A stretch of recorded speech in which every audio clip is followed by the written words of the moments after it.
Hi, Karen. How are you?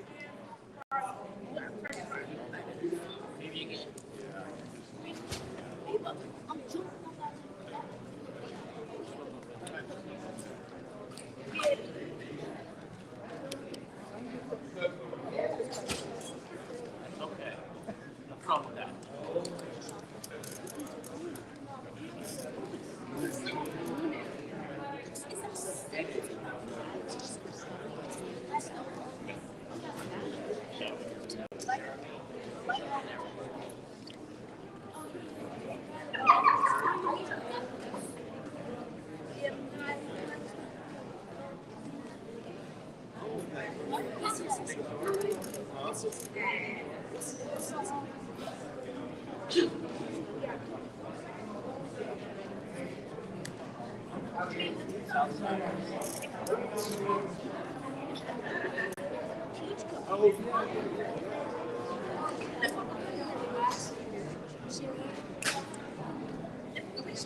Good evening, ladies and gentlemen. Let's start the meeting.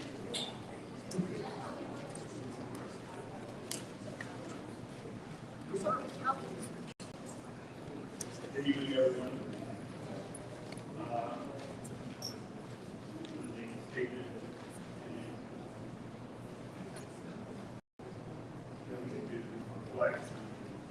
Roll call. Okay. Statement by the board president. Report. In accordance with the provisions of the Open Public Meetings Act, NJSA N:4-6AL 231 S1 ending 2016-17 execute the Asbury Park notification by adequate notice for the following since those time, date, location, the agenda of this meeting, the Asbury Park Residential Coastal January 3rd, 2025, item opportunity for the public at the administrative building, Ocean Board, District School, Asbury Park Municipal Park, Asbury Park Community Park, Cloud, City Clerk, January 3rd, 2025. Mission statement. Asbury Park School District provides all students with comprehensive and expressive everyone possessing skills and character, speed, and person, problem, global society. Roll call. Ms. Ackerman? Here. Ms. Clark? Here. Mr. Bullock? Here. Mr. Marcos? Here. Mrs. Hensky? Here. Dr. Kenneth? Ms. Briggs? Here. Ms. Braxton? Here. Ms. Carter? Here. We have a collection.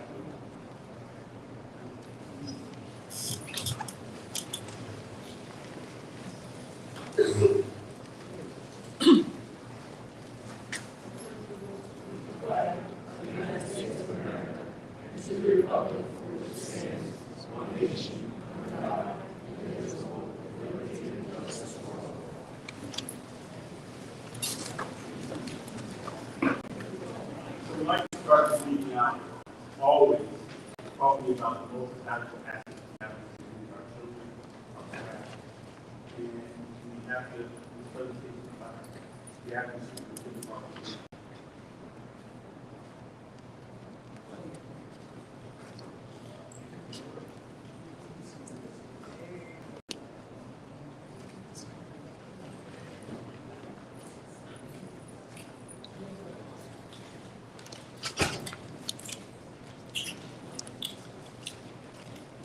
Okay, at this time, we'd like to call off Dr.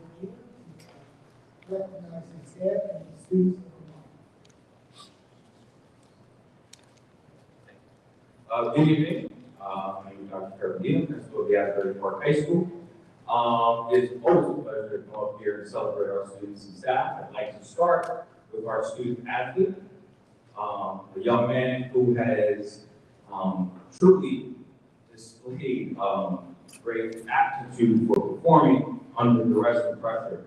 Elliot Delgado, grade 12, is our bowler, who is a student who qualified for the state tournament and created an upset for short regional in the first round.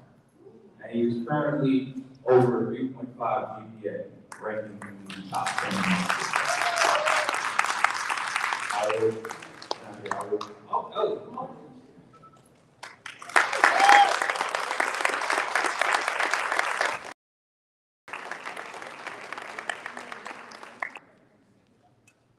So Elliot, I also want to say this, he is, like many of our students of the month, truly a model student. You're always singing in the halls, and extremely respectful, helpful, and we can always rely on him. So it is my pleasure truly to bestow this honor.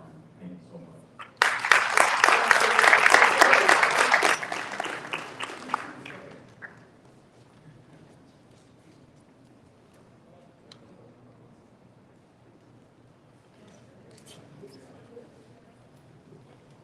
And big shout out to the whole bowling team and Coach Ward for really putting us on the map for bowling.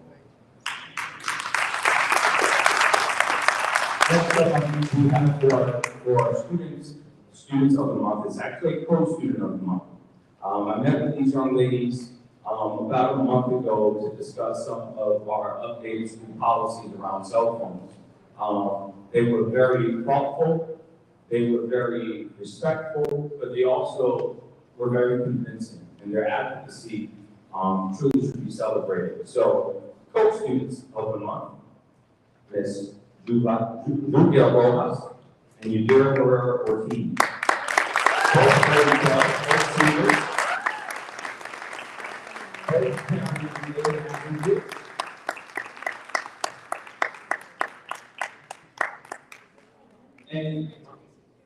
and as I mentioned before, one of the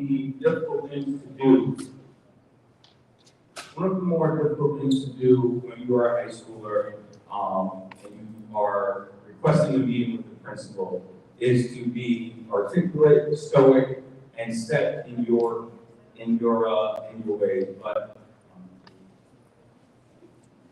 I do recognize these young ladies as our leaders currently, but there are two excellent things coming up in the future. So once again, young ladies, congratulations.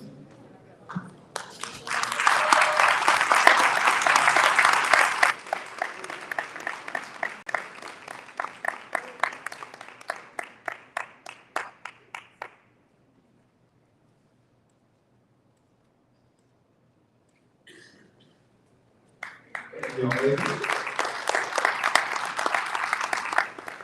And finally, rounding out the high school, our staff member of the month.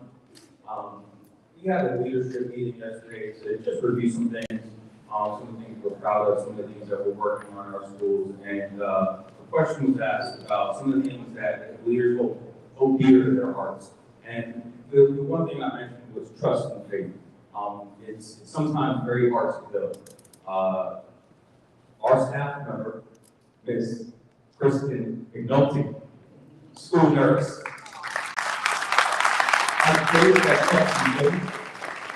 And her role in our school has extended to be slightly different, where she's helping other schools, other staff, in making sure our students are safe, healthy, and taken care of. So it is my honor to work alongside you, and I'm very proud.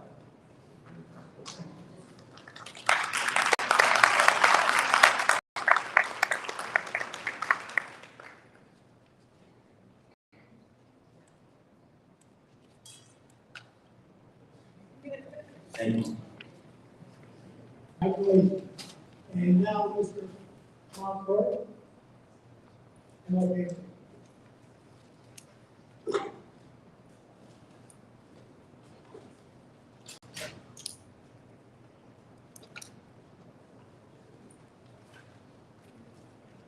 Good afternoon, everyone. We're going to start with our student of the month. This young man, greatness isn't measured by size, character and confidence. And this young man started the year off, had a rough start, but all throughout the school year, I knew that he had it in him. And recently, he has made a profound change. He has embraced academics.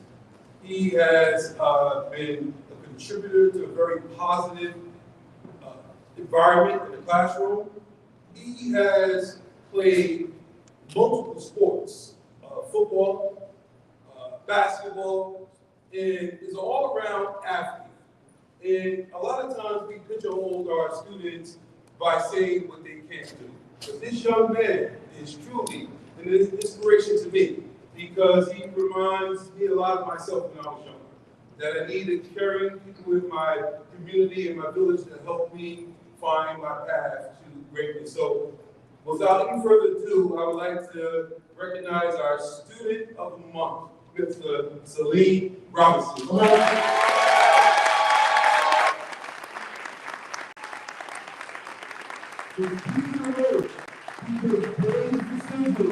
He's determined in his academics. He has a great sense of humor.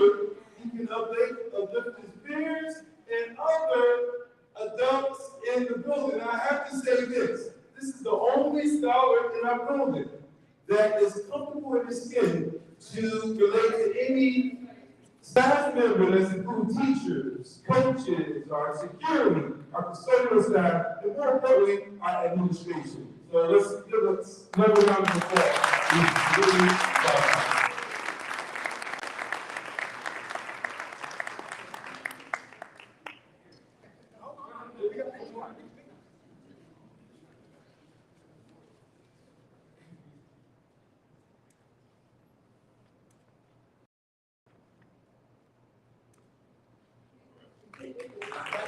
Thank you very much.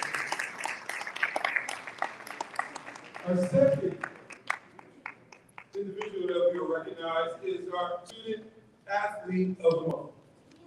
This young lady, written by her coach Miller, is a pleasure to work with. She's on the cross country team. She's a basketball player year-round. She enjoys not only cross-country basketball, but she is making great progress in the English language.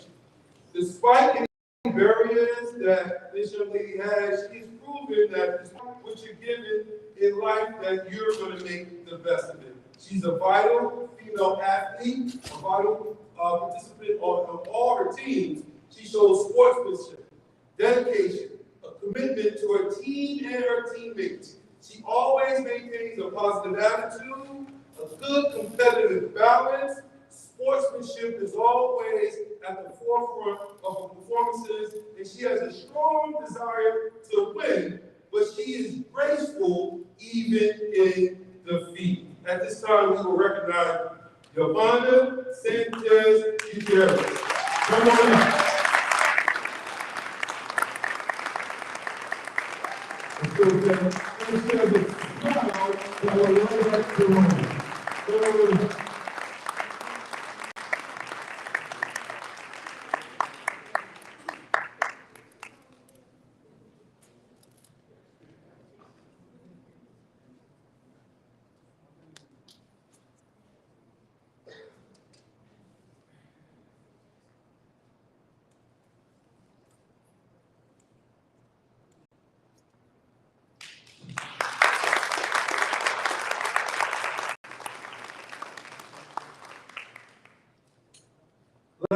Lastly, I have a script. I'm going to read the script for this individual. It's one of our staff members, a dedicated professional, paraprofessional, born and raised in Haiti, brings a very unique perspective to our students at MOK.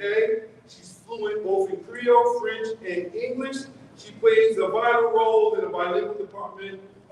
She's a translator. Anytime we have a parent that is in need of translation, she's there. She fosters positive relationships with not only the staff, but the students alike. She is pursuing her teaching career at ESL. She currently has secured a substitute certification that allows us to use her in various capacities. She is also an active member in our staff for Gear Up Brookdale, that she goes to Brookdale University twice a week to make sure our students receive ELA, math, science, STEM-related activities. She is also regarded as a strong support to my discipline practices in MLK. She helps call parents, she rounds up students, she helps participate in active investigations so we can determine any consequences or any wrongdoings that might occur, but she also knows how to build students up after they have made mistakes in our culture. She's a pleasure to work with. She has done many marvelous things. She is also a chef in her part-time career, where she cooks and sometimes provides snacks and things, not for just the staff, but to our students at MLK as well. At this time, I am very honored to introduce our staff member of the month, Mrs. Alberta Sada.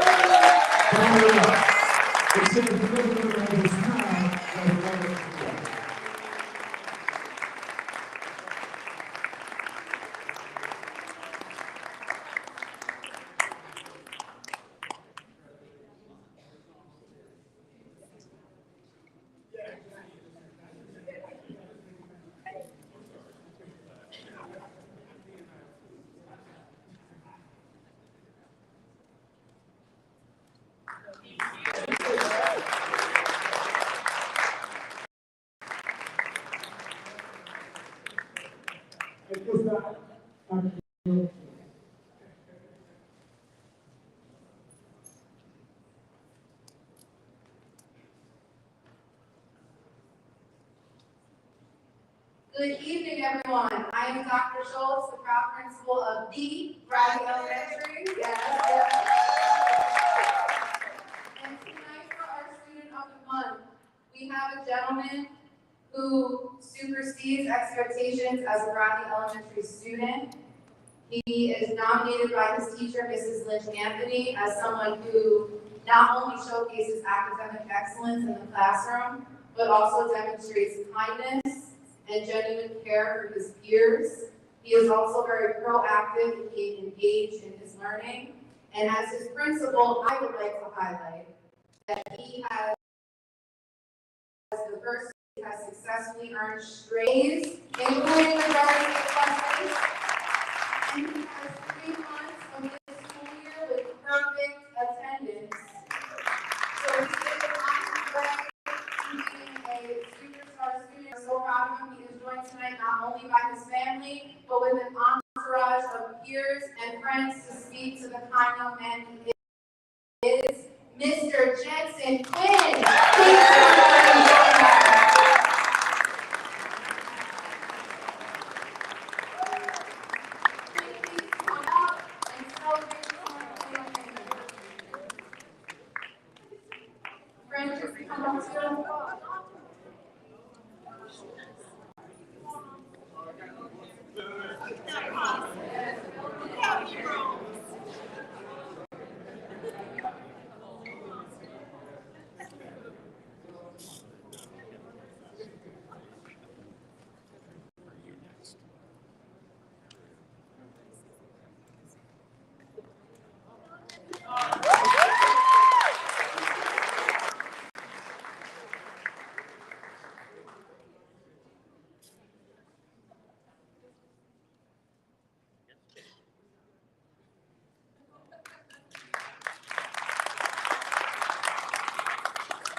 And now for our staff of the month for the Bradley Elementary School. I'm always excited to honor our staff, but this one is just a little bit sweeter because this staff member, I've had the pleasure and privilege of working with her. This is my 2nd school year. She has been essential in ensuring that Bradley operates smoothly as a 3rd through 6th grade school. When I tell you she is aware of many hats, that is truly an understatement. There is not a moment in the day that she is not busy engaging with students, assisting staff, making sure I am okay and asking if I need anything when I'm the one that very much needs to be asking her that. It has been described by her staff members as an advocate for children, someone who treats parents, families, and students compassionately and is always looking out for the best interests of the children we serve. Our dynamically dedicated, wonderful school counselor, tonight joined by her family, Mrs. Joanne Major Phillips.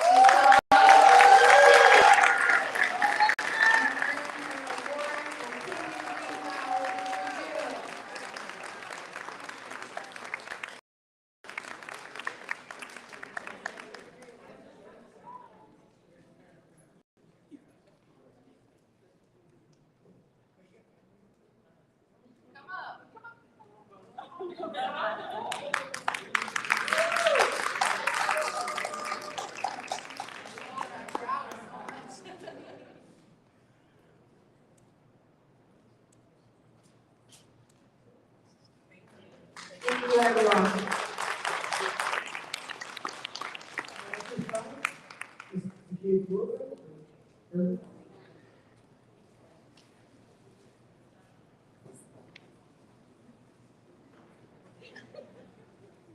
Good evening, everyone. My name is Mrs. Kid Warbeck. I am the principal at Asbury Marshall Elementary School. I would first like to start off recognizing my student of the month. Unfortunately, due to mom's work schedule, he could not be here, but he still deserves to be recognized. I would like to talk about David Johnson.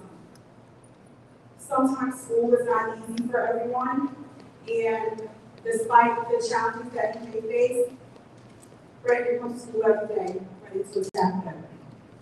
He earns student of the month by following directions, participating in centers in the marching group, and by always being eager to show what he knows. Recently, he just breezed right through his pre-primer sight words. So again, congratulations to kindergarten student Brandon Johnson.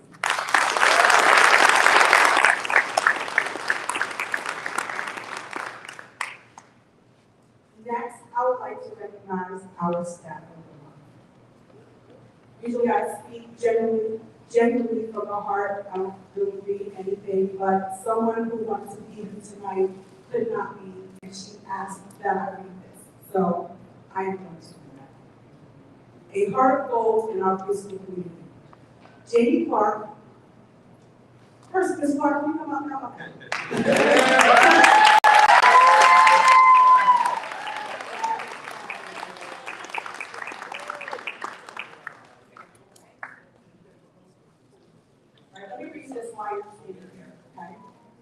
Jamie Clark is the kind of preschool teacher every parent dreams for their child. With a heart of gold, she cultivates an environment where every little one feels valued and cherished.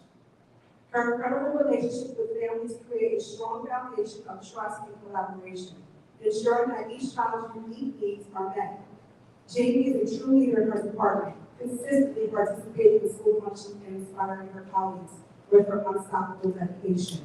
Her radiant smile lights up everyone, spreading warmth and positivity that motivates both students and staff alike. I am truly lucky to work alongside Jamie as we nurture our little bishops, helping them spread their wings and shine brightly in the world. With Jamie, every child is given the love and support needed to flourish, making her an invaluable asset to our community. We love you, Jamie Clark, and sorry that I'm not there. Love, Mrs. Phil Howard.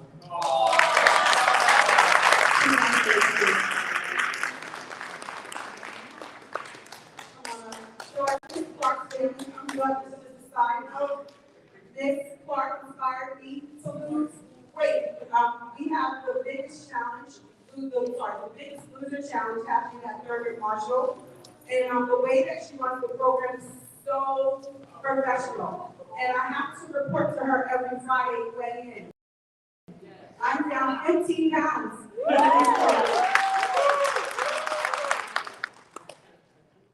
Go, Jamie.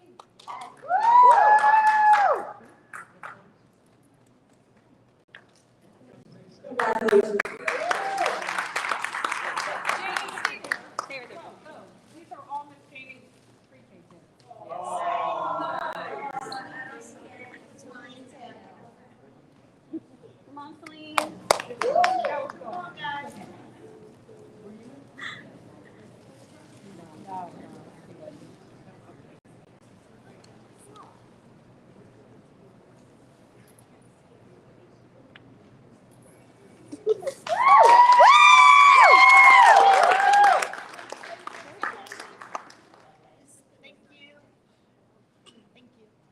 Let's hear it again for these great students and staff out there. It's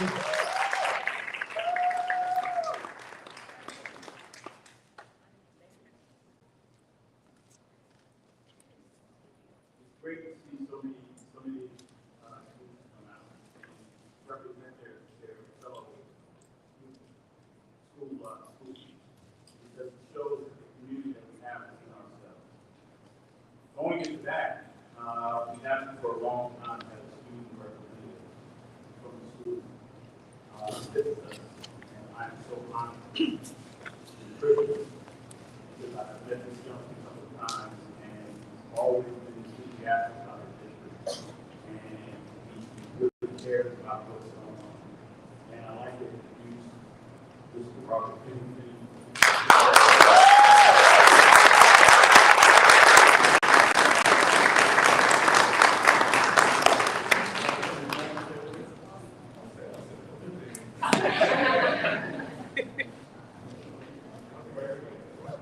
Oh, hello. Hi, everyone. I'm Crawford. I've been in this district for a long time. I'm a senior now, and I'm doing my big thing, in high school, and I'm very honored that I've been asked to be a student representative for the district because I love Asbury, point blank period. Thank you.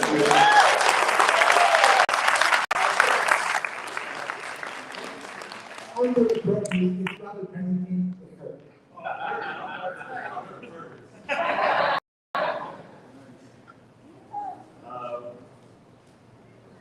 As we go on, we have some intent order, going to go forward. But these are things that we have to do. We have our auditor here who has to audit the presentation. Tell us what we're doing with our financial structure. So please allow me to speak to us to discuss. No, that's fine. Thank you for me, and as you said, it's not nearly as exciting as all the presentations prior, but I'll be quick, I promise. I'll be in that. My name is Chris Boecker. I'm a manager at East Bay. Need your microphone. Yes. Okay. Hit that one. Yeah. Perfect. Hello? All right, so there are two places in the audit that I usually like to direct people's attention to right at the beginning. On page 1 is our letter of transmittal, and then on page 17 is what's called management discussion and analysis. These reports are prepared by management in conjunction with us, the auditors, and they do their best job to try to summarize and make all those 150 pages behind a little more concise, a little easier to read. Next in the report, or other directable, is our audit opinions. So on page 11, we have what's called an independent auditor's report. So the audits are conducted by generally accepted auditing standards, governmental auditing standards, as well as any rules we decide to come up with that year. And they will come up with you every year. So we have what's called unmodified opinion. That means that the financial statements were presented materially without any material misstatements. It's the cleanest opinion that we can render on a financial statement. Next, we have in the back of the report on page 205, we have what's called report on internal controls over financial reporting and compliance. We do not give what's called an opinion on internal controls, but we do gain an understanding of them based through walkthroughs or testing or inquiry, etc. And we found no control deficiencies or compliance issues to report in the internal controls of the district. The last report is a report on compliance and report on internal control over compliance of major programs. So this has to do with your state and federal programs. If the district spends over $750,000 on either state or federal, we're required to do what's called a single audit. So throughout the audit, we look at all the grants in some way, shape, or fashion, but the single audit requires to look a little more closely at specific grants based on risk, calculation, coverage, etc. So the programs we looked at this year for your state were your state aid public, your extraordinary aid, and your reimbursed TPAS Social Security, and then the federal, which is Title I money.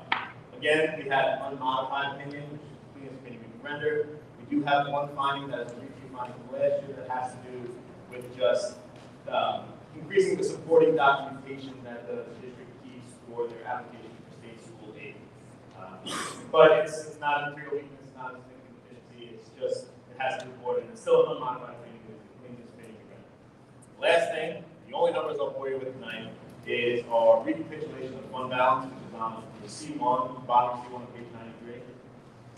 So the district in total has 17 million in fund balance. However, that's broken down into different pieces, different levels of restriction. So of that 17 million, about 1.1 is in your capital reserve, about 485,000 is in your maintenance reserve, another 501,000 is what's in an emergency reserve. Your excess surplus, which is required to be used in your 2025-2026 budget, is 1.69 million. Your assigned designated, which was what was used in the 24-25 budget, the current school year, is 10.9 million. Your coming to the year end is about 120,000, and then unassigned was about 2.2 million. So that's all I'd like to have tonight. The last thing I always like to say is thank you so much to Mrs. Brown and the entire office. It wasn't difficult. We asked a lot of reports, we asked a lot of questions. They were trying to do their job, they were trying to do ours. It was very helpful. We appreciate all of the audit. If you have any questions for me tonight, I'm happy to answer them. If you have anything that you think of in the future, Mrs. Brown is happy to hold me. I'm always available. So thank you so much for having me. And any questions? Can you answer any questions? Yeah, I have two questions. Hi. And the first question is, so there's no adverse opinion? Nope, nope, unmodified. Yep. And, oh, sorry, and this audit is as of June 30th, 2023? Correct. Yep, June 30th, 2024. The deadline for issuance was January 15th, and it was issued timely. Thank you. Yep, no problem.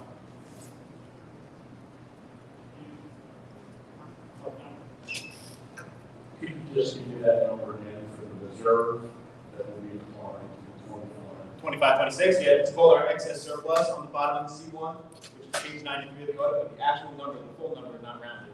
1,693,279. Thank you. No problem.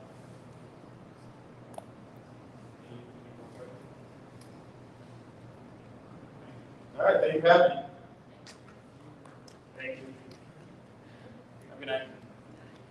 Our next presentation will be from our principal.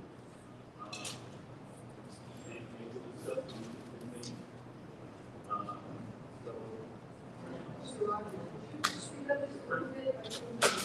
Right now, we're having a presentation from all of our principals to come up and discuss this.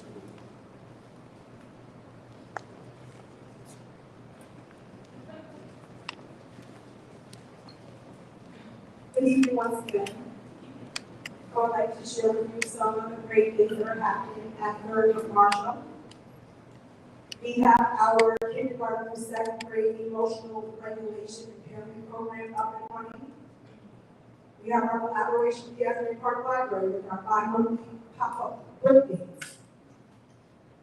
Our early reading workshop in collaboration with the library to provide parents with the tools to aid themselves and students in early literacy. We're continuing to gain momentum with our new micro program, teaching our students in the phonics program how to recognize letters and sounds, which is crucial to learn how to read.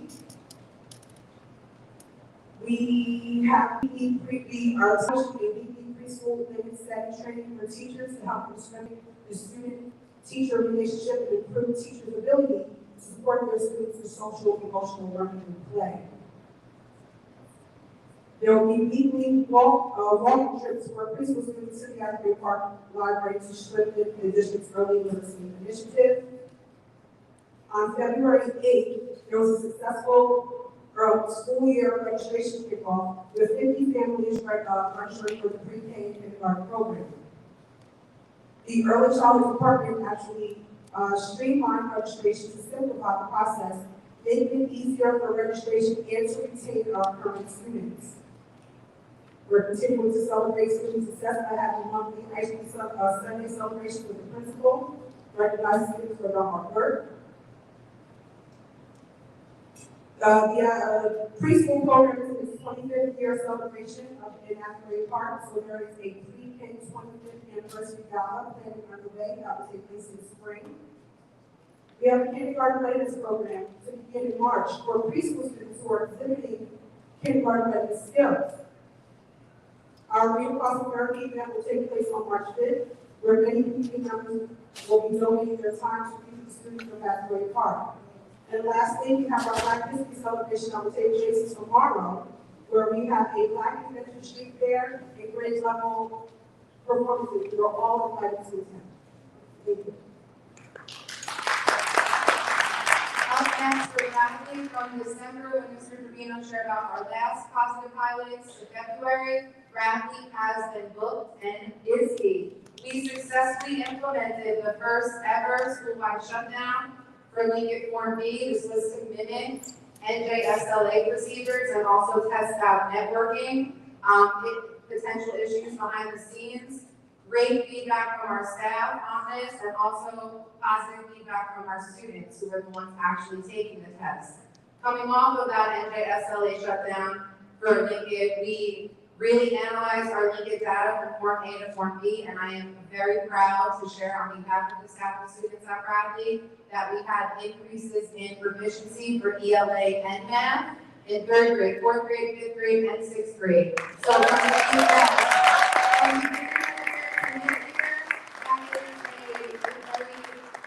very huge go for our students, and the future is looking bright for our spring testing. We hosted our first ever fall to winter benchmark awards for 107 tiered prizes, bronze level, silver level, and gold level to go because Bradley is going for the gold this year. They were given out to students at a homework level, grade level, and building level that had the most growth from Form A to Form B and diagnostic 1 to 2 and iReady. We hosted our school-wide PBSIS New Year Kickoff Pep Rally, where over 200 prizes were given to students based on their PBSIS tickets, including principal birthday, which took place this past Monday. We hosted our first after-school dance of the year last week. We had 175 RSVPs between our students and families. It was a fantastic event. Our student council representatives are leading the way. They're continuing to meet regularly. Shout out to my 4th grade student council president, Leah Turner, who is here tonight. They are really building leadership for the building. We have re-inventoried our Chromebooks with the help of ITC, the Office of Curriculum and Instruction, and Central Office, and are moving into one-to-one devices for the spring, which is huge. We are so excited, and thank you to the district team for making that happen. Year Up programming is coming to 6th grade, so we're excited to see that started. Our PTO is still in full effect. We've been having regular meetings. Thank you, Ms. Tina Summerlin, for all of the support with that. We have shown participation in the New Jersey Inclusion Practices Grant with the New Jersey Coalition for Inclusion Education with Mr. Nunez and Dr. Carbolino from Special Services, so we're very excited to get that off the ground. We have continued partnerships with the Asbury Book Cooperative and Bridge of Books to provide text, and our literacy and math family nights are coming in mid-March, so stay tuned for that. And that's a wrap on Bradley. Good evening. We're going to start with our attendance. As of right now, our students have a 93% attendance rate at MOK. Our highest in September, 95%. So we were 95%, 92%, 93%, 92%, 93%. So on average, we do a fantastic job. Our teachers, for the month of September, they were at 92%. And these are the teachers that are currently active and working. And we only have 2 teachers that are on extended leave. So our teacher for the school year so far, teacher has tweaked around 90%, which is outstanding. So our teacher attendance and student attendance is trending up the right way. At the same time, we're driving down chronic absenteeism. Chronic absenteeism was 30%.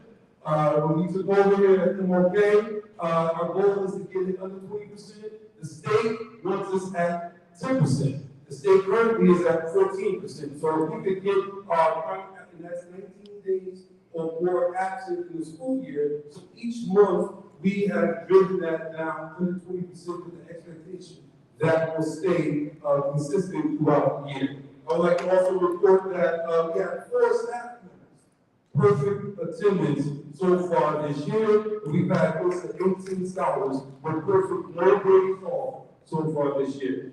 Our college and career, I am pleased to say last 2 weeks ago we took a trip to King University, as far as I know, and we took 50 of our 8th grade students, and we received a combination of raves about how our students did the tour, we did an educational experience, and they had a chance to eat with some of the deans at King University, and it was an outstanding trip that our students came back to school so thrilled about their college experience. We went to Brookdale College 2 times a week, every week since September, and our students have engaged in STEM opportunities, hands-on opportunities that support mathematics, science, technology, engineering, and mathematics.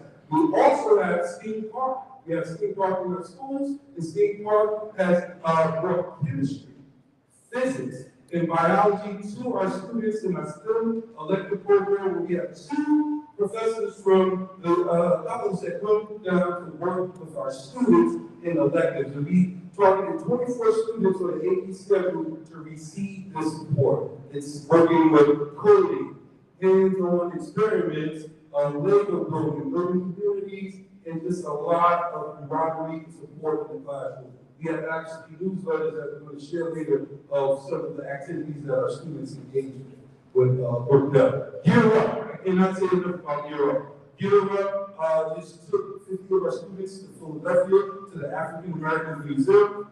Ironically, the same day as the Super Bowl parade in Philadelphia, so they were able to see it from the highway, not get caught up in the traffic, and they had a wonderful experience. They were the only students at the museum, and they had a hands-on experience, and it was very personal. And then we went to the buffet to eat afterwards, and they came back extremely happy and full. So I just like to say that our students are getting that experience. We also did 3 trips with Monmouth County Parks Association, also the districts, where they're working with my 7th and 8th grade students on team building activities. They will be doing nature walk activities, and they will be doing leadership activities to strengthen our students. Also, in terms of some of our students went to the 2 River Theater to experience Shakespeare, and then the cast came to the MOK of Shakespeare to talk and to dialogue with our students one-on-one,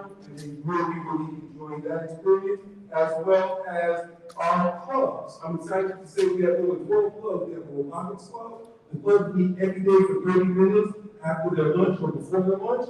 We have robotics, STEM, a book club, weight training, fitness, board games, game room, guidance club, and then we have even therapy club where we see about 4 or 5 of our students at the time. We do group therapy with our therapists and our counselors right there during their lunchtime on a volunteer basis or supported by their parents. I'm happy to report we have no vacancies. At this time, we have no substitute teachers in our classroom. All of our teachers are certified, certificated, and they're engaging our students each and every day. I'm saying it again, we have no vacancies at the middle school. That's remarkable. Just for middle school alone throughout the state of New Jersey, many vacancies, but we have every position filled, and we feel very excited about that. Also, we have a robust social club, our PBSIS team has worked together to all purpose for this year. We're working on our logo, we're working on our model, we are working on our rules of engagement so we can be ready to roll out in year 2 of our PBSIS program. Also coming down the pipe, who tonight, we have financial literacy funding, and this is dear to our heart because we have many students that have working age at the middle school, and we're looking to give them soft skills, such as banking, how to do a budget, how to create a resume, how to do first things your credit responsibility, what is interest rate. So they will be doing this during their lunch and part time, 1 hour a week for 10 consecutive weeks, with the expectation after they finish, we can help them secure some summer employment so they can bring some economic stability to themselves and possibly to their families. So we're looking forward to that and partnering with the board and superintendent and all of our stakeholders to help find some job opportunities for our youth. Also, and I'm finishing up now, we're going to be doing a baking activity where baking, we know, is probably one of the most difficult issues in our society today. We don't know where these things are coming from. They're coming out of the country. We don't know what's in these things. They haven't been on the street too long. So we want to educate our youth about the importance of not living and respecting your body. So we're doing a presentation for our students as well as for our parents as well. In closing out, I just want to thank the board for the Young Apologies.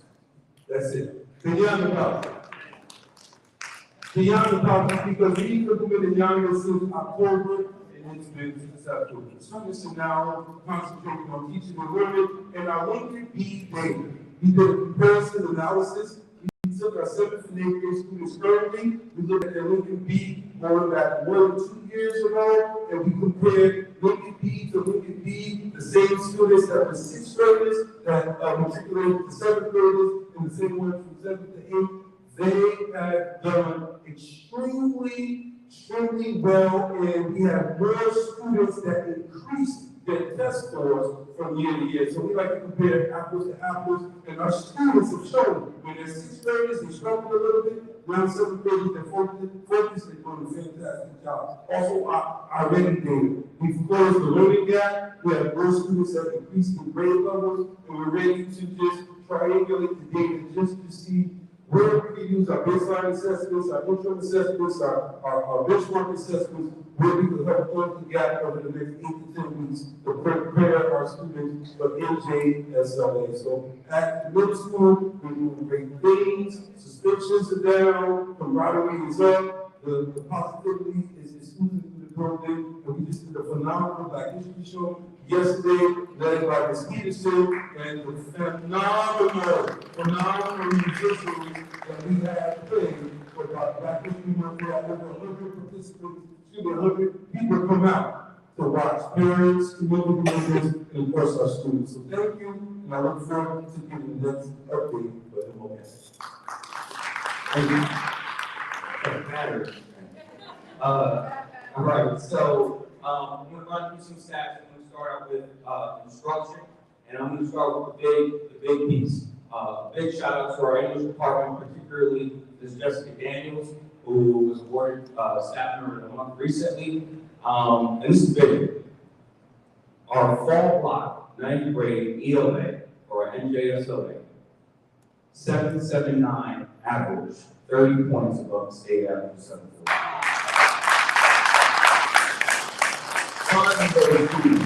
Five of those students scored over 800, with one scoring an 823, which was just points off of the perfect score.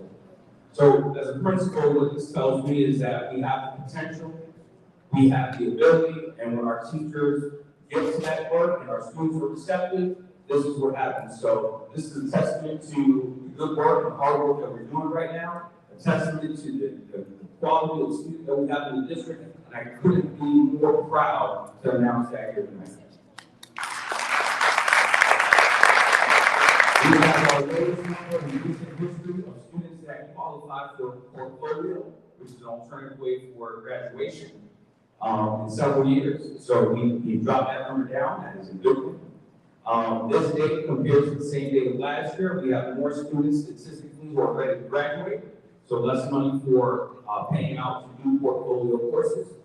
We also had, which is, again, in recent history, we don't really have any statistics on this, we have 20 total students who earned the seal of biliteracy, meaning that they're literate in more than one language.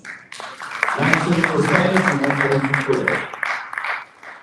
And this year, we, and similar to what Kenya talked about with his clubs during lunch, we have a youth advisory period, what I need.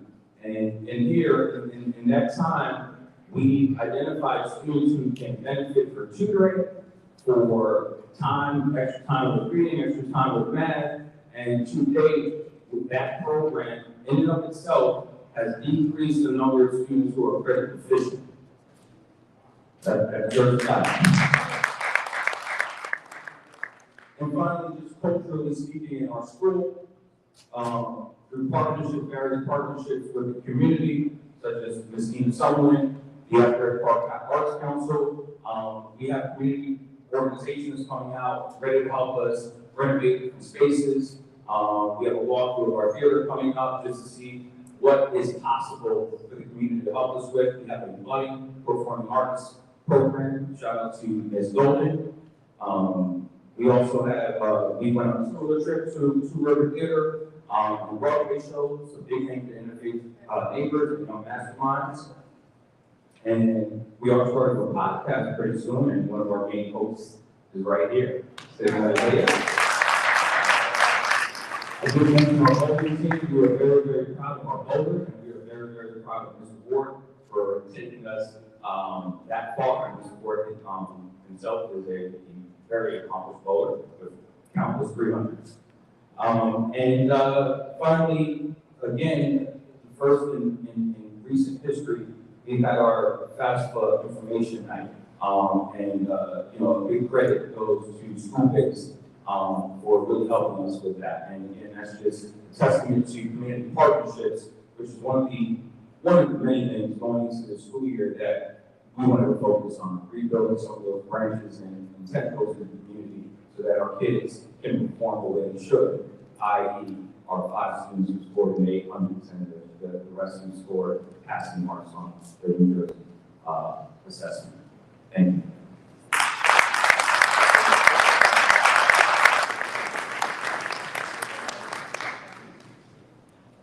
As we learned about a lot of these different things that are going on in schools, I have to address some of the things that we a lot of people don't understand how we're getting to this point.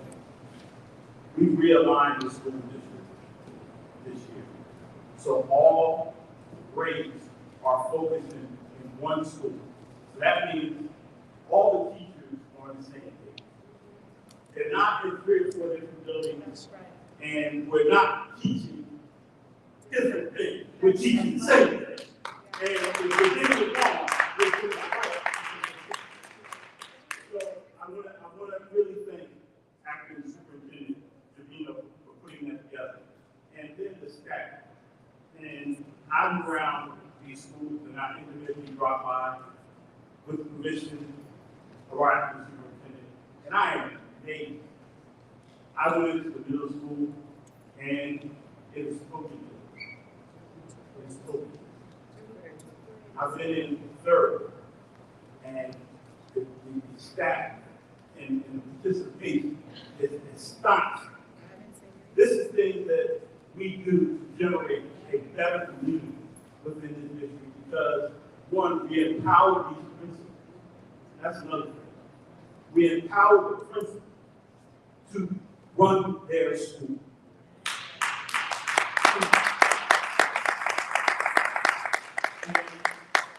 That's unique. When I grew up, and I'm old,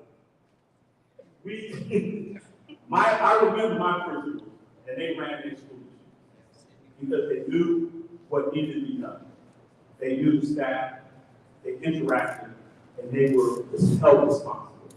So collectively, the things that you just heard tonight is simply changing the structure, climate, and culture. So we got a lot more things I can't discuss in an open mic because people are coming out of the woodwork to want to be involved in this district. And we're getting so many opportunities to work with us and support us and do things. And even from all the negative press that we're getting out there, people don't know what's really going on. And I'm seeing it from the district. So I want to applaud these principals for what they're doing. And I want to make sure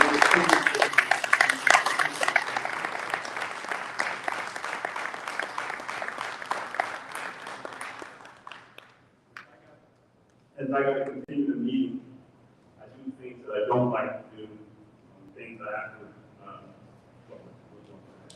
But our next thing that we're going into is the report of our committee and talk about what's got going on. So committee reports, and start off with athletics, which is key. We had our athletic committee report. Basically, we talked about hiring our staff for the summer, and most of them were there. We also had a report from our director, our coordinator, on the fact that we have an opportunity to discuss a project that may be coming in front of our committee next month. With the place athletic committee, and basically, it was a very, very small committee meeting, so everything seems to be going well. Oh, and we also got our awards dinner coming up. Do you remember what date that is?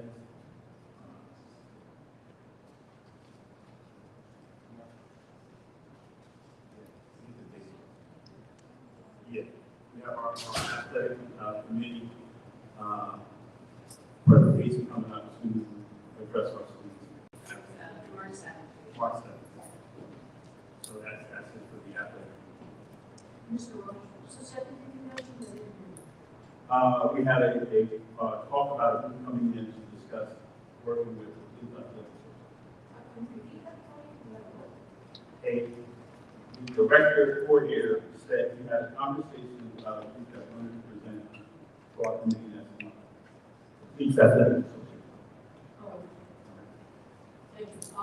Would it be possible to be able to forward the minutes of your meeting to go for this meeting? Yes. Next, CNI. CNI committee met on Wednesday, the 19th at 6:30 p.m. Again, we have some great opportunities coming to our kids. We had a great conversation, and there is some wonderful things that are on the agenda tonight that we are going to improve. So, thanks. I just wanted to mention the fact that curriculum had Girl Scouts on the agenda. There is no facilities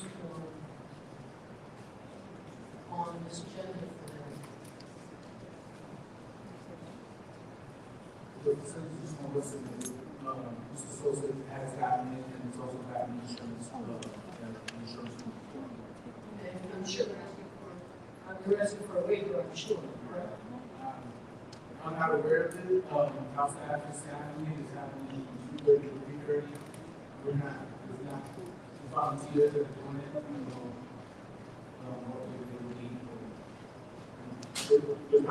it. Maybe we could add something to the business agenda, in anticipation of them submitting facilities use. Waiting, I guess it would be everything we went through the custodial fees, can we add something because they use the facilities every year. So that we don't hold it. So with the Girl Scouts, what they're doing is they're training our staff. So they're not here themselves, I think there's one or two people here that are working with our staff and training to be running the Girl Scouts. So it's not their program here, it's just consultants that are working with them. So the use facility is our own purpose.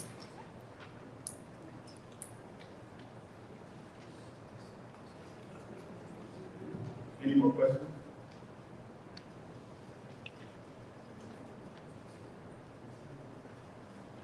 Buildings and ground.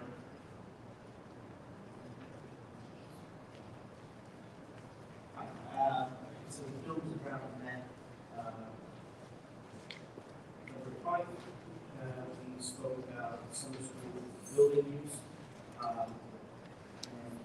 Extended school year will be at 30 Marshall and MLK. Boys and Girls Club will be at Bradley Elementary, AV Recreation at MLK. We also spoke about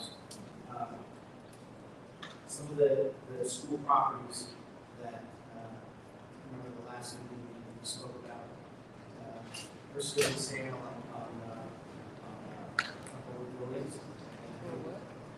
Last year, we talked a little bit more about that in finance, right?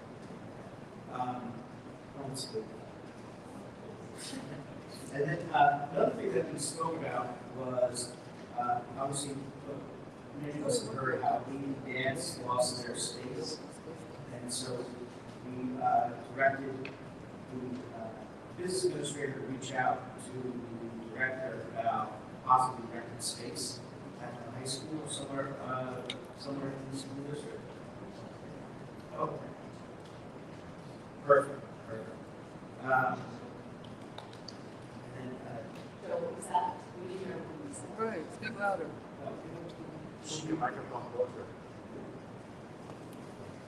Stop. I reached out to the Open Technical Dance Academy and suggested that they reach out to Ivy Brown and gave her phone number to talk about the possibility of using space within the school district.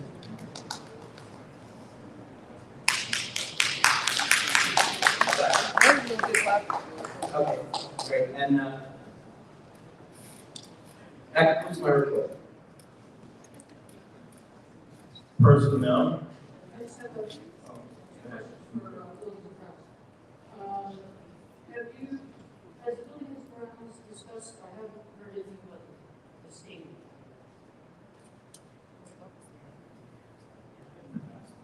We have in the last meeting.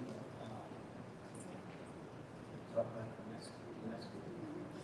What about the stage? Probably been sitting there for a year.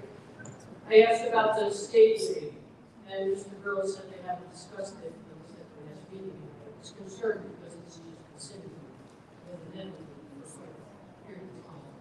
And the other question I had was that we had approved a mural on MOK, requesting them to present some sort of design and look it up, have they? No, we're still working with Nasri for the place for the Minnesota Timberwolves. We approved that they were going to put a mural of him. He was the 2024 Sixth Man of the Year from Asbury Park in the NBA, and we're going to be putting up a mural. But we're still waiting. He's in the season right now, but we're working to get a physical mural on one of the buildings for the middle school. So we have not. Yeah. Okay, thank you. Is there a reason actually why it's taking so long? Yeah, right now, he's in the season. Yeah. Yeah. Thank you. Personnel.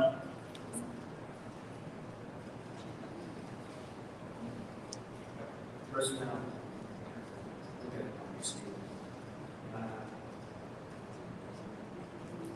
Personnel met February 20th, and we went over 4 staff appointments: teacher's aide for special ed, school nurse, and a special ed teacher for third marshal, which is all on the agenda. Also, there are a couple of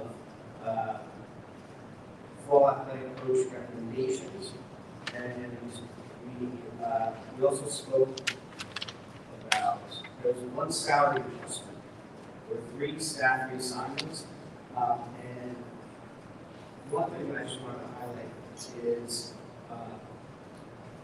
there's one retirement that I'm reporting on for social worker Kimberly Jelliff. And Mrs. Jelliff has been with the district for over 25 years, and she retired effective July 1st. That's all I have. Any questions? State the best for last. My name Let's talk. Policy that we don't. No, policy. Yes, policy. Being funny. Being funny. This is the most exciting. Very bad. Don't have You know it is. We met on February 20th, policy committee. We went over the mandated information for both policy and regulations from Strauss Esme. We also talked about a few items that we had pulled for this meeting that we're going to talk about because we need to know more information about it for our next meeting, because there are some new items that are interesting to talk about. So we're going to wait for our next meeting to talk about that. If I may, there's one thing I wanted to bring up about policy that, as you heard today, it was posted on the Instagram page that they're using those phone sacks, and it's posted that there's some sort of procedure or policy. The board doesn't approve the policy or regulation for this, so I think that's probably something that should be done ASAP. Because if there's any kind of disciplinary action or something that is implemented, there really is no approval by the board to do it. So.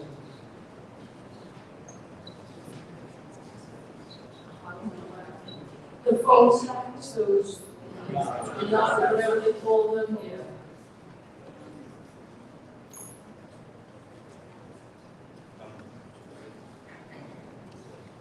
Yeah, I think it's just back on that.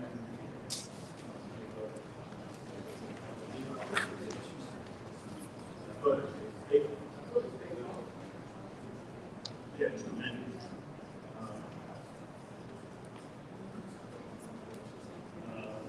No, because there's charges that we're using stuff now. Anything added to the electronic telephones and policy after. Okay, we're gonna have We can't hear you. We'll have, I will look into that, our business administrator, and we'll follow up and make sure we get the policy addressed. Any other questions? Good. I'll just segue off that phone issue. Did we see somewhere that the state was looking to provide more money if you went no? Yes. Okay, so we'll discuss that at some point. To the extent that the state comes out and makes requirements or mandates, the expectation is that it would be a funded mandate from the state. But as of right now, we haven't received any state mandates concerning cell phone bags. However, it's expected that if it does become a mandate, there would be funding available for it. But it's just an expectation. Nice to get mandates funded. Yes. So it's not an aspect of any individual district choosing. Well, certainly, it's right now it's up to individual district by district to determine whether or not they're going to have a cell phone bag policy. Right. The government did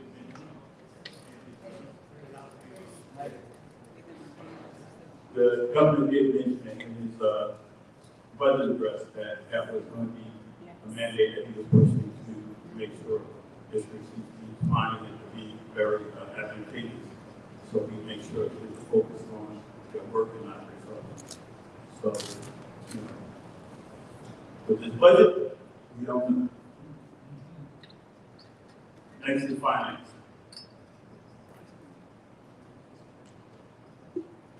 Finance committee met 4 times this month.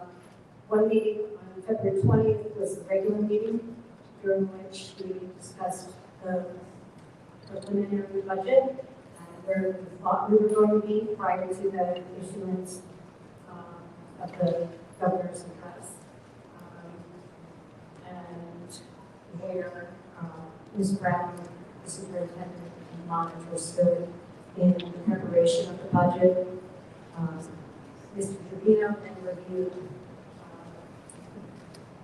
the performance of the past year, both in terms of revenue, expenditures, and programs that he's proposing, both for educational purposes and to right-size the district and cut expenses, as well as create additional efficiencies throughout the district.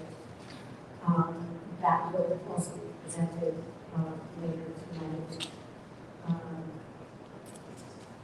We also specifically talked about health insurance coverage, whether there was any possibility to move off the state coverage into a private plan that might be less expensive. We're reviewing the claim incidents in the district to see whether that was possible, and from speaking with the insurance consultant. We also got some updates on questions that we asked about the ITC business and the building. And we got some update on the status of the reporting by the Alphabet School, which still has not submitted its quarterly reports and audit either timely or completed. And the district continues to pay them. However, now the state education department has gotten involved in this. The other 3 meetings of the Finance Committee were devoted to the preparation of a presentation for a town hall this Saturday. So everyone knows, town hall is Saturday at 10 a.m. in the high school auditorium, and our plan is to present a primer really on school funding and what is required, what is required of this district, how we end up where we are, and the effect and impact on the community and our children. Probably about a 35-minute presentation by the Finance Committee, and then we will take questions and discuss the issues with the community. Again, it's a very limited conversation on what school funding requires and what the impacts and consequences are for Asbury Park.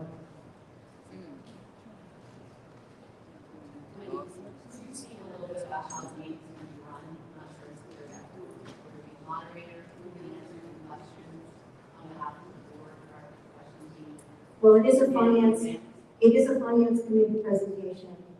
The presentation will be made by the members of the finance committee.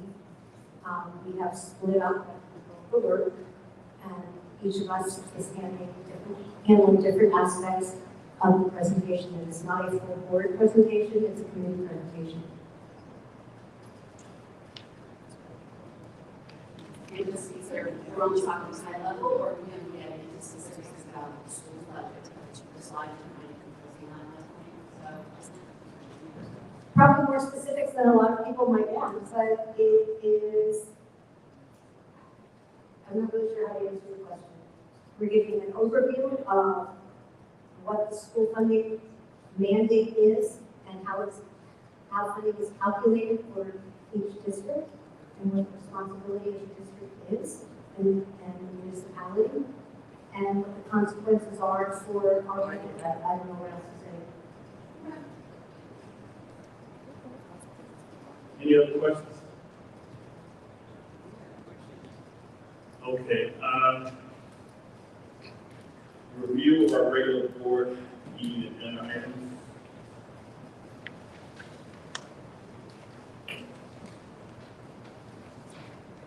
Any questions? I wanted to mention, I was looking at the bills and claims. I was happy to see that we are purchasing Apple iPads and Dell Chromebooks and parts. Is there an estimate of how many of each we're purchasing? What the company is?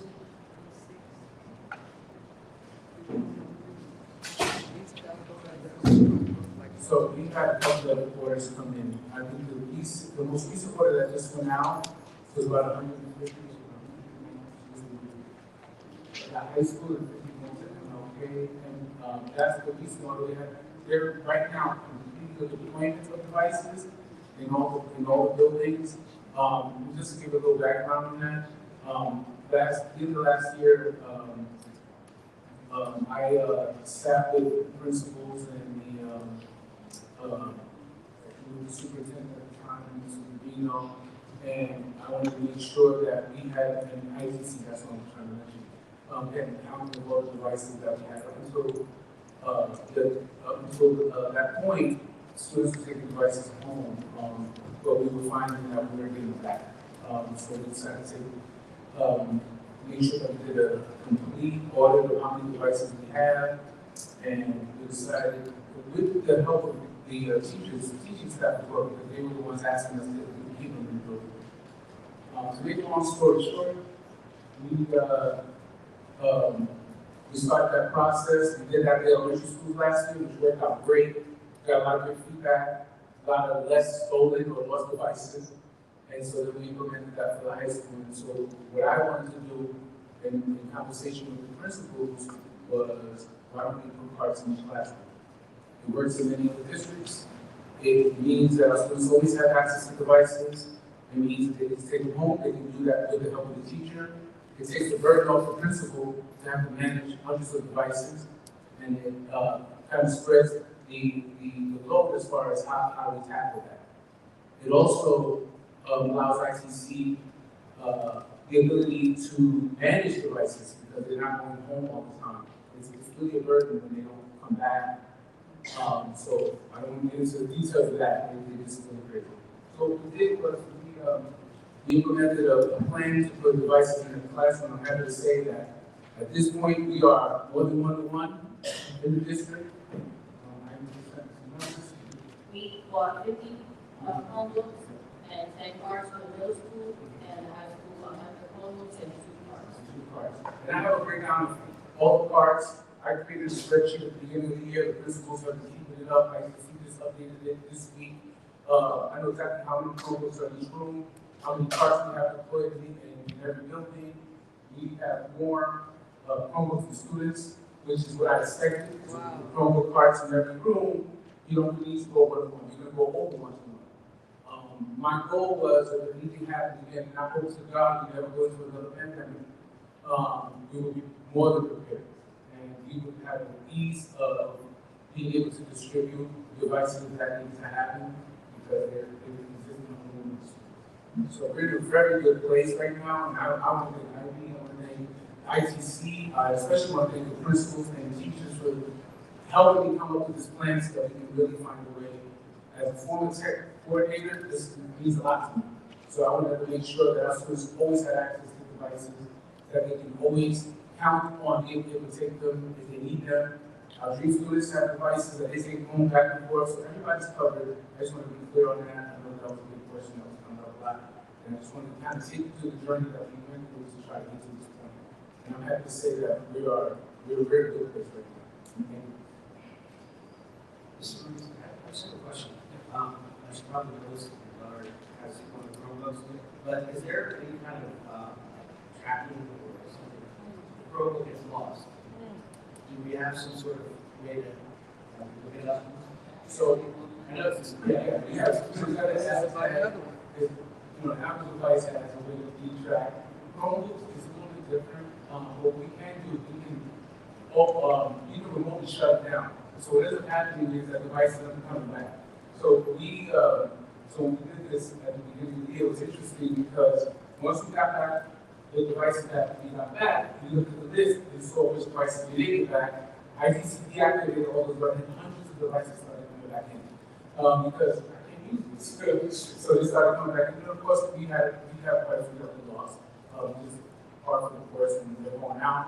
It's not what we wanted. But in doing so, we're able to remotely disable the devices, so that's a big plus. A lot of people don't know that, and then it becomes a weight, giveaway.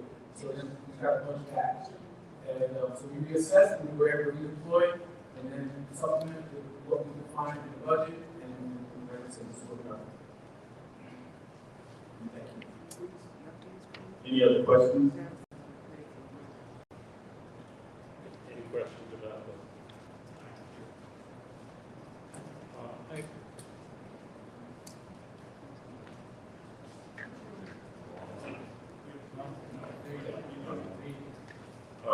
He says 13 and 14 scheme card academy that looks really great. I mean, I think we should be doing these kinds of things.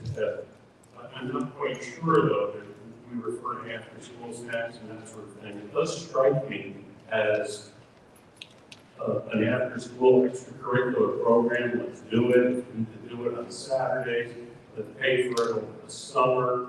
I mean, this is the kind of thing we need to be doing. But are we doing it during the school day coming up? And that would be more of my concern, that now we're pulling from other subjects at that time to do that. It strikes me as an extracurricular, it would be great that we should be offering throughout. So, maybe the principal. Yes. Thank you. Steen Park currently is an elective. The way it's done, we just started the third market period, and unfortunately, we don't have an art teacher went on leave, so that opened up the ability for us to offer another elective instead of having a substitute teacher. So one of our teachers volunteered to use her prep and her duty to oversee that program while we get the teachers from Brookdale to push into the classroom. It starts at the very end of the block and it goes into the after-school program for homework help, additional support. So it starts at 1:30 and it goes as long as 3:30, with the students have the right to come back for help, and also all the trips that we take with this program, it's from 2:30 to 5:30, or 2:35 to 5:30 after school. So originally, I hear what you say, but our teacher is not being paid because that's her prep and duty. She's there to make sure that we have a certificated person in the classroom when the adults push in from Brookdale. And it's a STEAM course where it's aligned to the 8th grade and 7th grade standards. And like I said, it was an elective that we chose the students based on their test scores. And if you remember, when the students took the science test as 5th graders, it was 0% proficiency. Those same students are now 8th graders. So we felt that bringing biology, chemistry, and physics to them by certificated college professionals, it gives them an addition, so they're not interfering with the science courses. The science courses are there. This is an elective and a specialized elective that the goal is to drive the test scores for our NJSLA 8th grade science students that will take it. So it starts the late afternoon and it carries over, and they take one trip every month and they take assessments as well as testing data as well. And also we have the teacher here tonight that oversees that program. If Ms. Sanders, if you don't mind coming up, that will volunteer to oversee it on, like I said, on our permanent duty to make sure those students are getting the best experience possible. Yeah, the mic.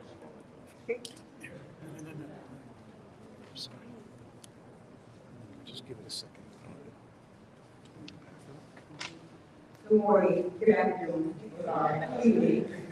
I'm lost. I'm tired. So what you have right in front of you is some of the newsletters that were presented to you, that was created from the teachers and myself and the students of some of the activities we've been doing since Steen Park has come in. The students are so excited about the program. I'm excited about the program. And I think this is a great addition to what we're doing for our students. And we don't have the opportunity to actually have an activity where it carries on after school and they can get back. They can any tutoring, any STEAM, anything that they want to learn additionally they say after school, and they need to do it and physically advantage of it. So I'm really proud of the program, and I hope that you enjoy the newsletters that the teachers and the students created. This evening, now we need to We need to keep it going, if we can keep it going beyond the days here, if we want. Yes. Yes.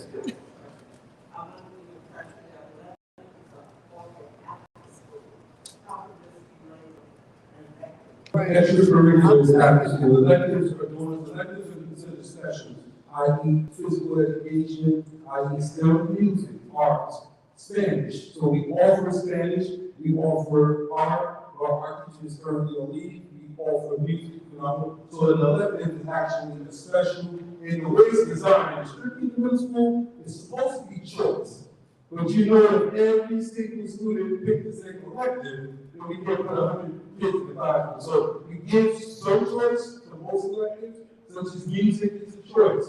Art, it's a choice, but sometimes we have to put them in there based on scheduling and the balancing, so we don't have any classrooms more than 20 students. So this team, and we have seen elective earlier, which our science teacher, Mrs. Syracuse, did the STEAM program as a part of our elective schedule, had nothing to do with the 4th or 7th grade science classes that she was teaching. Actually, it was a combined elective with our art teacher and our science teacher who offer a STEAM experience. That was marking period 1 and marking period 2. Now marking period 3, 4, we were fortunate enough to bring Brookbell in. And I just fell in love when I visited Brookbell and I saw our students so engaged up there.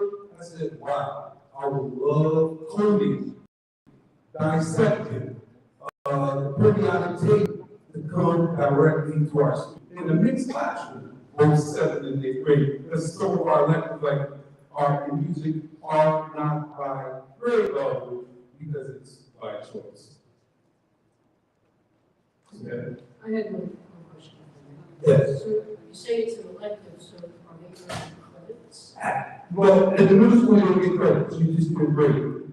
So yes, it's a traditional A, B, C, D, or an F. But yes, you do get a grade. You get a grade for music, you get a grade for art, you get a grade for Spanish, you get a grade for STEM, just like you get a grade for ELA, math, science, and social studies. So on the report card, you will see we call it technically enhanced period. So it's TEP. That's the coding and Genesis in the schedule. So it's the technology enhanced program because they're using the computers, they're using coding programs and things like that with using our laptops sometimes to support what they're doing hands-on. So but that's the answer was they do get a grade for it, and the grade registers as an elective course, and then of course it allows them to matriculate on dice. And maybe this is for Mr. Domingo or Mr. Ruiz or someone that has knowledge about curriculum. Does it have to be approved by the board as a course to get a grade? Or how does that work? I'm not saying I don't disagree with the effectiveness it may have, but if it's an elective in the school, should it be listed as a course and approved as a part of the curriculum? That's my question. Since it's beginning here after the school year has started. So it would fall under any of our science courses, and it covers all the science curriculum that we do in school regardless. So for us, it's not a conflict in any way as far as the curriculum is concerned. And electives, as Mr. Concord stated, at the middle school level, it's not at the high school level, there's no credits really earned. It's a passing or failing, or in this case, an ABC more than former parent and student, where they are in their gradings or at the elective course. But it's tied very directly to our science curriculum. Any other questions? Well, first I want to thank Ms. Montour. Hold on, Ms. Montour. Because we continue to go through this, and I wasn't on the board then. I heard that we never had much emphasis on science, technology, and even electives and going up. Our kids weren't capable. I heard some words like that back in the day. So I appreciate the extension, and yes, Tommy, I do agree that we should, this budget, you're on the budget finance committee, find that money, because we need to extend it even to the summer and as much as we can, and as much as we need to do it to high school and everything else. So, let's just keep this moving.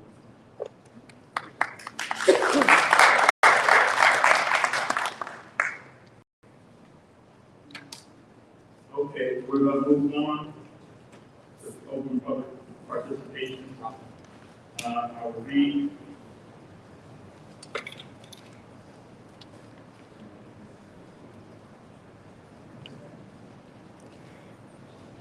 In accordance with policy, board policy 0167, Asbury Park Board of Education recognizes the values of public comment on educational issues and other matters that are important, provide members of the public the opportunity to express themselves on school matters of new interest.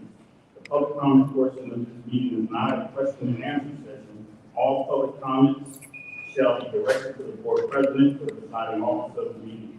Members of the public who wish to make public comments must be recognized by the presiding officer and provide his or her name, municipality president, and group affiliation if that matters.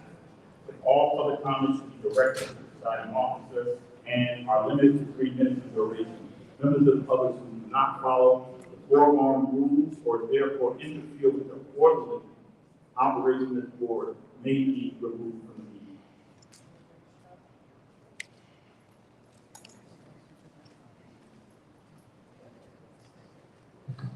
Edward Friend, Union County.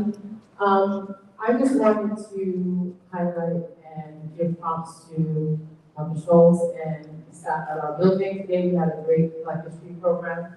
6th graders, 3rd graders, 4th graders, all the grades. 4, 5, and 6. Yes, had a beautiful performance. And I will say this, and I'm speaking for myself. What was noticeably absent for me was the support from some of you. And I think it was such a good show. It's so good, the process is so good. And it just, that's what I am hoping. I'm hoping to see more presence from board members. Whether you realize it, administrators, whether you realize it or not, the students are paying attention. And I would love, because there's so much happening in our building, so much collaboration between faculty members, a lot of things that are coming up, that I won't say, but a lot of programs that are coming up, staff members as well as students are very excited about, and I would like to see that excitement, all sides, because it helps. That's all I have to say. Thank you. Oh, yes. Ms. Jackson, you were here. Thank you. I'm staying corrected. Thank you, Ms. Jackson, for being there. I appreciate it. Thank you for correcting.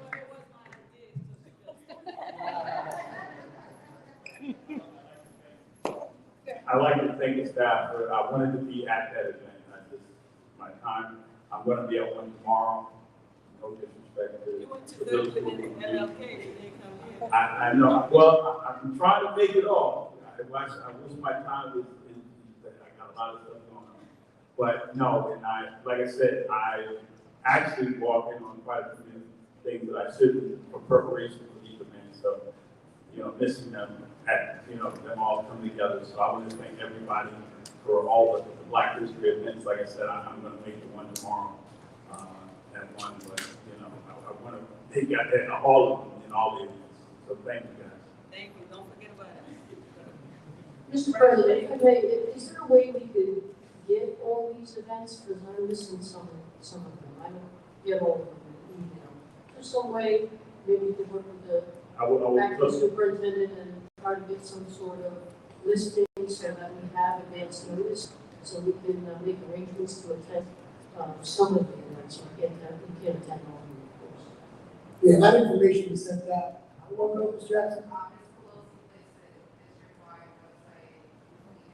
We can have it, yeah, no, yes.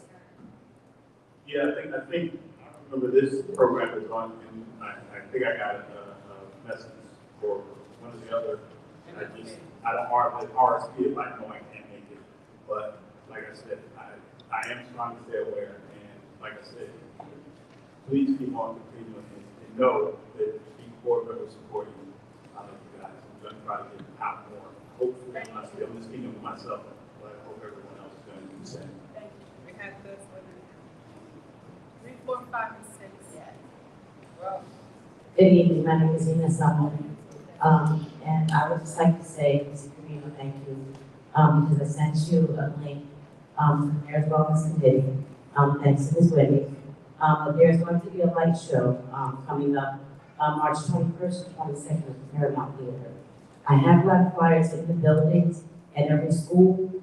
The only problem I'm having with this flyer that went out it's a little bit too dark. Like, you really have to read this flyer to figure out where the event is at. So I have reached out to the company, to ask them to read through a flyer to where it would advertise Paramount Theater, March 21st, 22nd, a light show. This gets easier because Bradley School, sorry, Mr. Lisa, but she sent me an email saying, Zena, I can't even read this. And when I looked at it, I was like, you know what, Ms. Felicia, you are right, you can't even read this. And I took them to the senior center, when we presented for Springwood Avenue Rising. And most of the seniors said, I can't read that, just tell me the time. So I will reach out to them to make sure we can get more flyers back in the district. It is legible, so you can read them. But I do appreciate the opportunity of letting our kids know of a free opportunity that's available in our community that they can actually come out and actually experience it for the first time. Thank you. Thank you. All the principals got it, right? Okay. Well, the new one we're going to. They have the dark one. But I'll make sure they're working on making a lighter one. Because this one you really can't read when it says Paramount Theater, which is on the back of the card, but it's all black. And the wording is really thin, so you can't see where the event is going to be at. So they are working on new ones, so I'll make sure, once they get new ones done, I will actually make sure they get in all the schools. You always are wonderful. I love you. Sheila Brazil, 1200 Jefferson Street. How are you all? This is for the night owls, not the one to go to bed with chicken. The Minnesota Timberwolves, playing long game for Lakers at 10 o'clock tonight. I'm not sure for ESPN and TNT or whatever other NBA channels. So, but look it up. You're going to see now. So I'm supporting them because of them being a black and blue, red and white Alabama and Dallas Cowboys fans. So, so support them. Once again, thank you. Have a nice day.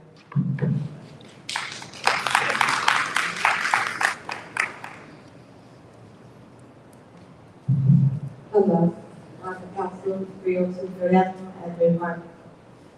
I'm standing up here today to Mr. Dino for the program that he put on there that's helping my son a lot. He has grown into a mature young man since Mr. Dino implemented this program. I get less phone calls of the Snyder that is not here. No phone calls have not been suspended at all this school year. So I just want to thank you for putting this program together.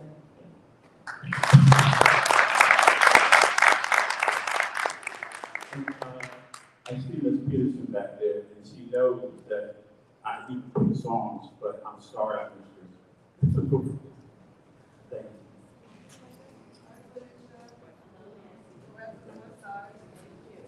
you. Hello, Felicia Simmons, School Avenue, Asbury Park. A lot of stuff going on, but I'm angry here to talk about how great our kids is, our children are, and how great opportunities there are out there for our children. And one such opportunity, this past Friday we did our Black History event at the Westside Community Center. And part of that was signing MOUs and relationships with different organizations to advance our community to go forward. Not just to talk about it, but to be about it. And one of those such things were with the Eastern Atlantic Council of Carpenters, the Carpenters Union, over 6 states with a friend of mine, Anthony, who is the head.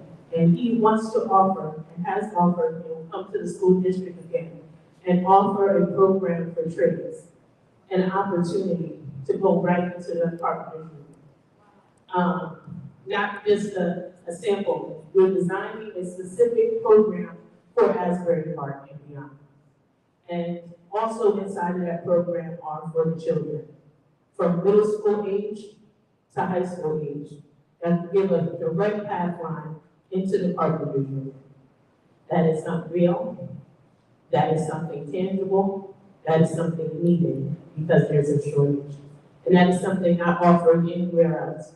To have a specific program for Asbury Park. That's how we can pull ourselves out of this hurdle. This hurdle that we have here, this ditch, right? I say in the middle school, Bradley Obama School, make it for the community, make it for organizations like the dance program and the Park Division and different things that make it a sticking district that we can make economic financing on to pull ourselves out of these different ditches. Because it's an opportunity, right? There's needs, right? From mental health and other different things that these school districts all need but don't have. Our school district needs, but we don't have. And there are people waiting out there right now, waiting with opportunities to give it to us. And we need to take it. I'm going to come back with a direct proposal with the Carpenters Union to present in front of the board. And then also, I just want to suggest that I see a lot of board stuff happening in individual committees, and it seems to be more streamlined if you have a board of a full board functioning committee. Because the committee doesn't really have any power, right? They don't have the authority to call people and say things, right? It goes from the board to the committee, and then from the committee out. And it seems like we're skipping the board part, which makes us very liable for different things in the future. That's it. You need to talk to anybody, talk to our curriculum director, and, so, gentlemen, you will see his hat. No, let me sit there. Yeah.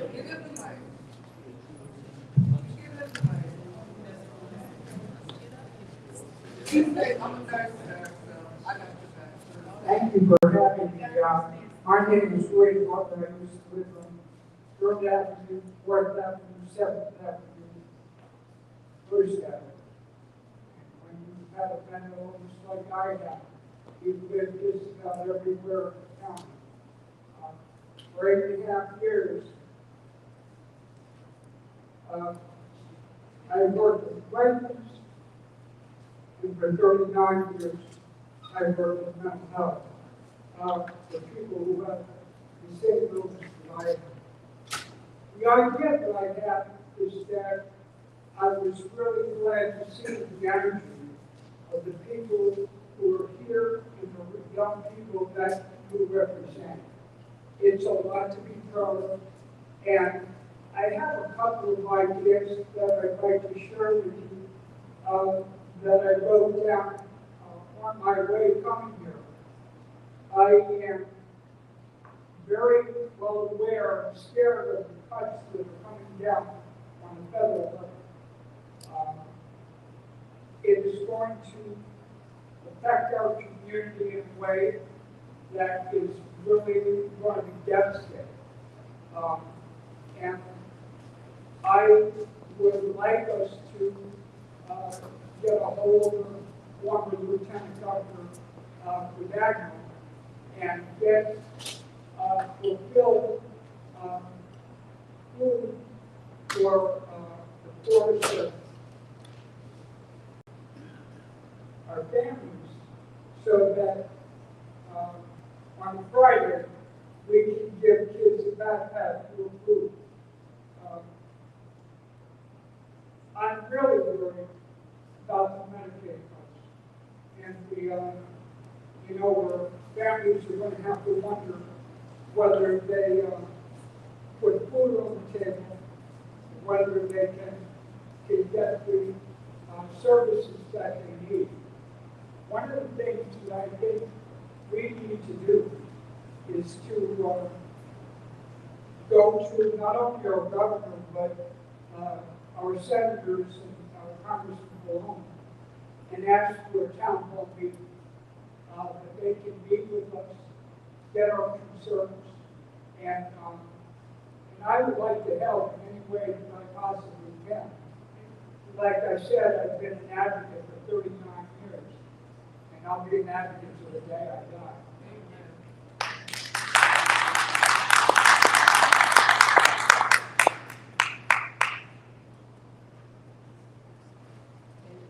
Thank you.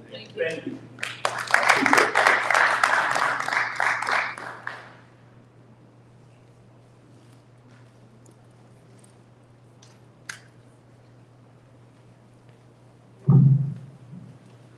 Good evening, Asbury Park.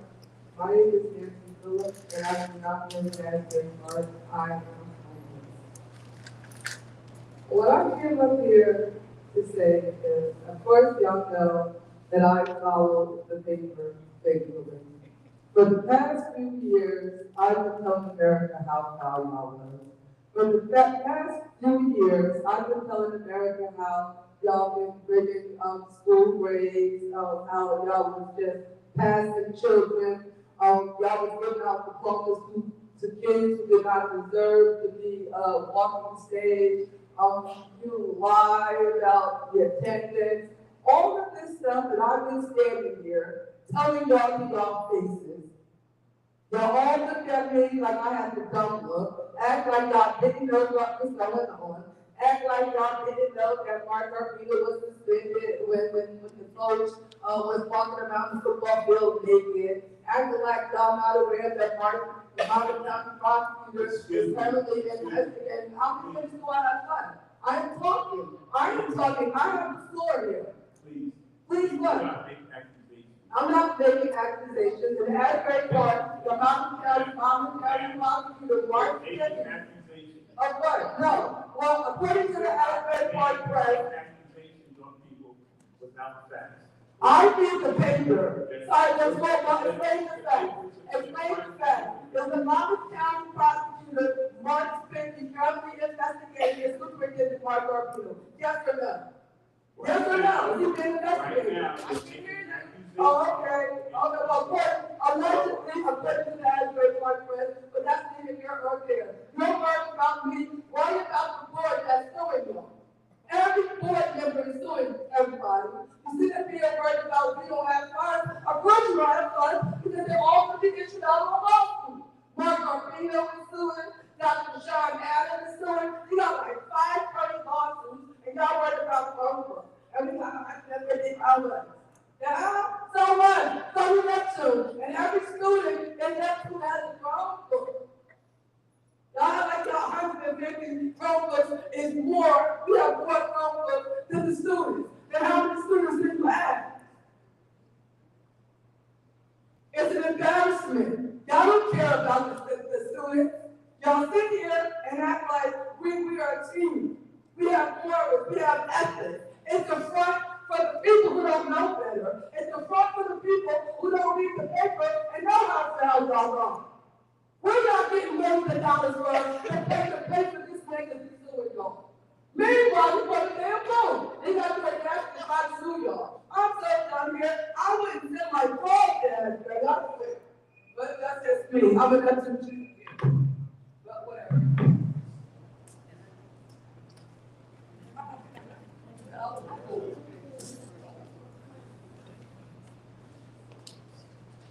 I really wasn't going to speak tonight, but I am. My name is Hallie Fidel, and I've been with the district for 29 years.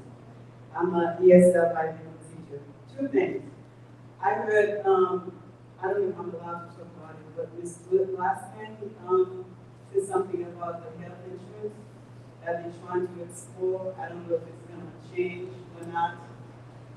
But we can discuss. Okay, we can discuss that. Because I was like, trying to save money, to not take that away from us. Because we have a lot of employees with underlying issues we need for health insurance. Trying to save money somewhere else. We are top heavy, very top heavy than before. And then I'm looking at C5, number 1. Though you have a special ed supervisor, why do you need a consultant for special ed? If we save money, we said we don't have any money, so why spending money that we don't have? Do not touch the health insurance, because we have employees with underlying issues that need what we have. don't do that. Save money by letting go with the top head that we have and then stop hiring people that we don't need. That's all. Thank you. Thank you.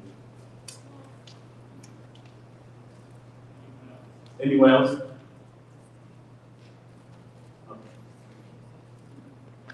It's a public session, and we vote on going, we might need to vote on going to executive session.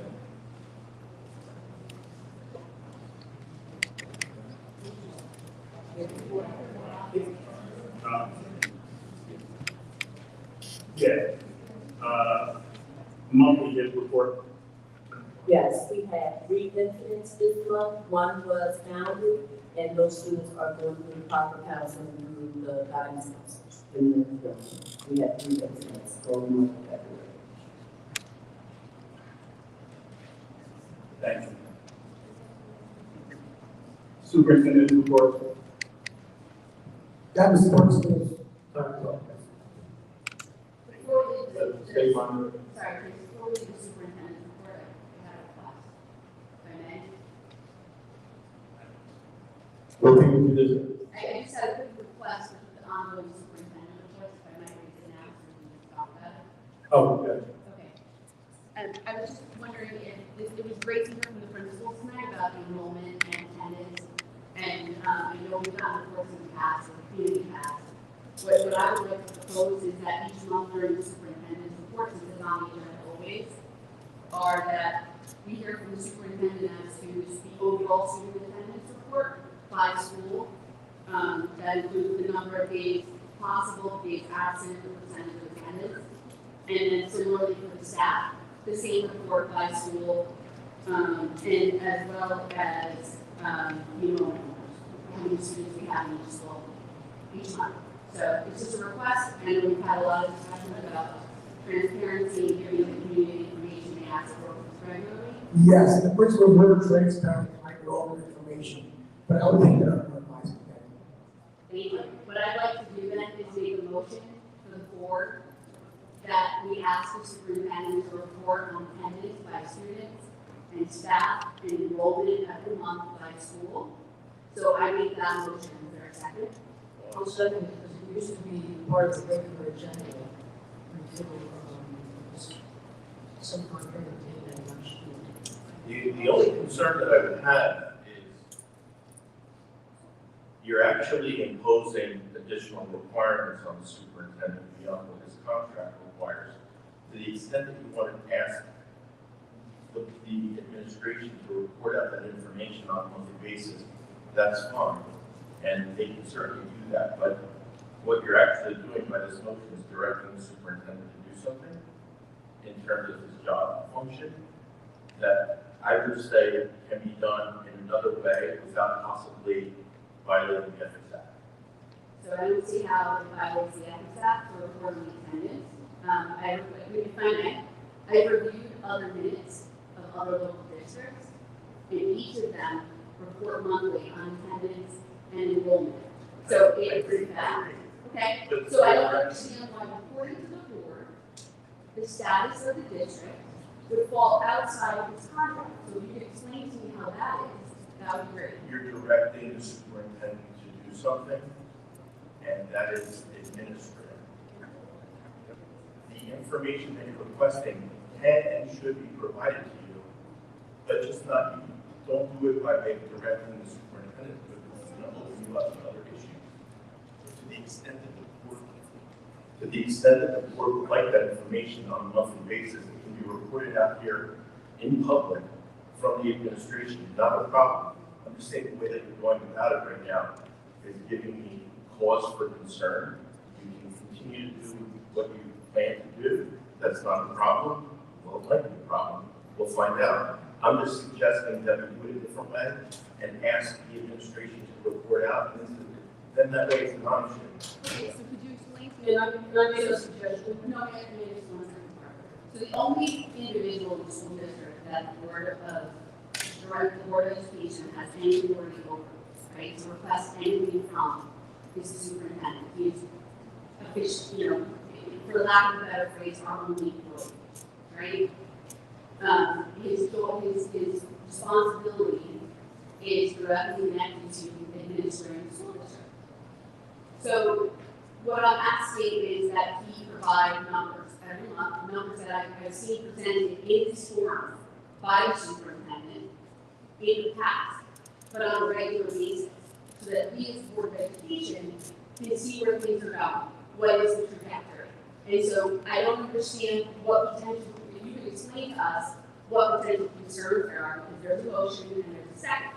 The potential concerns are that this is not written in the contract of the superintendent to provide you this report. I'm telling you that you are certainly and absolutely entitled to that information, and it should be provided to you on a monthly basis upon request. I'm just suggesting that the way that you're going about this right now is open you up to exposure to liability. That's all. Mayor,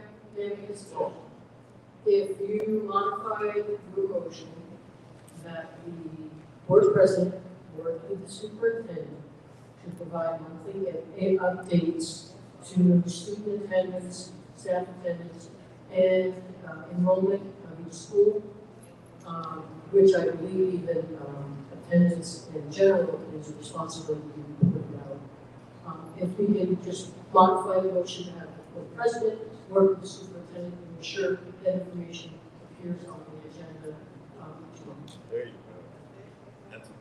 That would be appropriate. That would have been, that sounds. Then I will second that motion. And I make that motion that the board president work with the superintendent to make a report to the Board of Education on a monthly basis as to the attendance and enrollment in the school district by school every month. Can I ask, Stephanie, just students? No, I said students and staff. And then I'll second that. That is appropriate.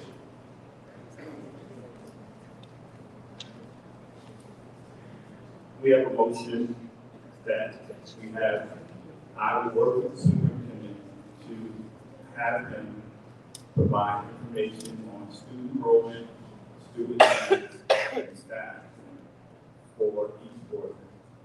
Can I get a roll call? Is that correct? Yes. Ms. Clark? No. Mr. Rose?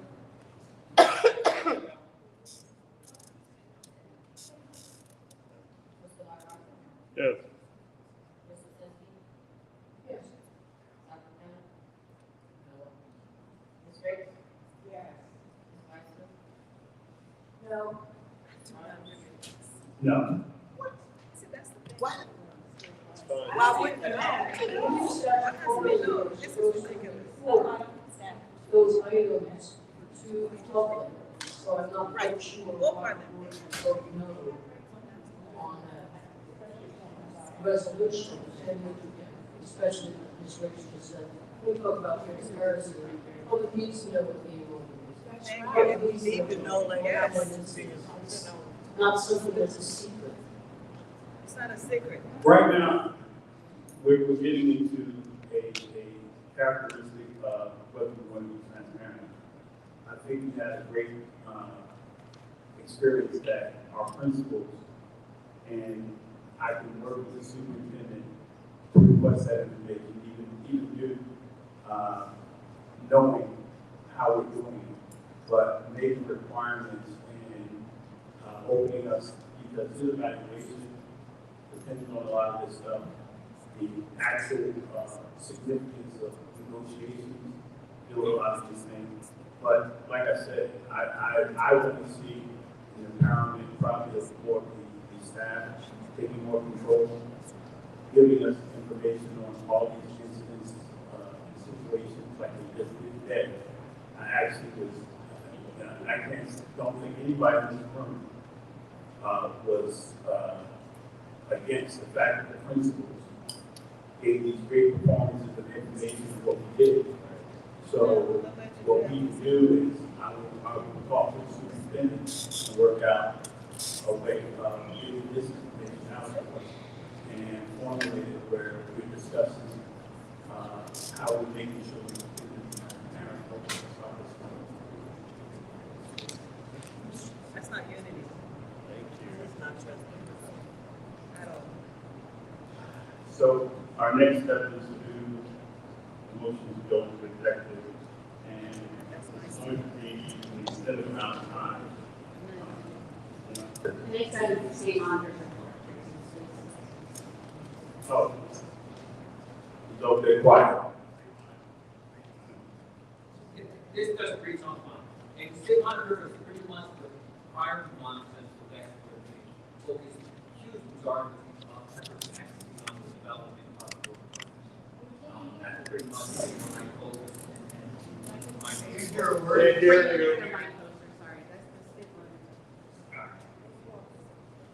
Pull over, but again, the state monitor is focused since the last report from the prior meeting. Has been the majority of the time has been focused on the help accurately with the development of the 25-26 budget. That's just been the primary focus and concern. The majority of the efforts and a lot of the work, you know, is going to come up. The results are going to come out through the town hall meeting budget process, which I'm not sure, but pretty much has been focused on the development. Mr. Commissioner, may I ask one question? Do we have two state monitors at the moment, or are you still needing for this chapter while it's away? Yeah, this is chapter was way temporarily back with, you know, it's on the gap. Great, thank you. Right now, before we make that motion, like I said, I don't know how many people are going to stick around for close executive time. We're going to be in there. Please remember that March 1st at 10 o'clock in the high school, we're going to be having a budget hearing. So now I'll be referencing the budget and how the budget is put together. Beware, I mean, coming to this meeting, there's going to be a lot of things that we can't discuss, that information that we have to put together that is still in negotiating stages.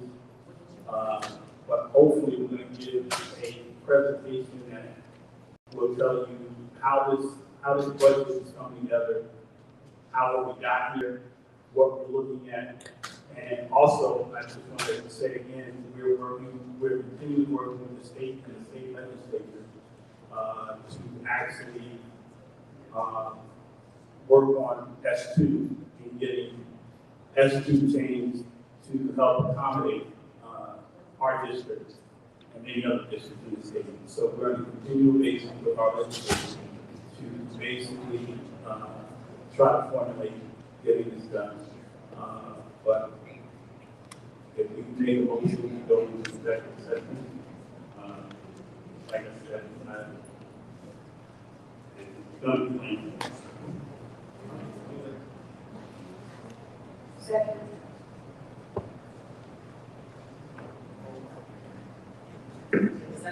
Yes.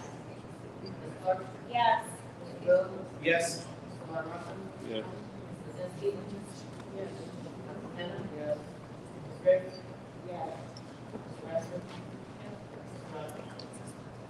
yes. Ladies and gentlemen, the board will be retiring to close executive session for approximately an hour and a half. The board will be discussing matters related to personnel, litigation, and contracts. The board will not take any action in executive session. The board will come out from executive session back into this room, and any action will be taken in this room in public after the conclusion of executive session. Thank you.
down.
understand. And I hear what you're saying, you could just flip it. Whoops.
Did you have a kid while we were gone?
I don't think it's worth it.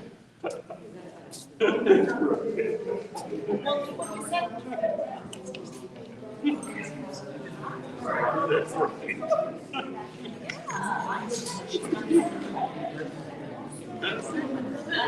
other guy. Huh? The front camera. Oh, that's all. This way. Around. Is that working? Yeah, it's better.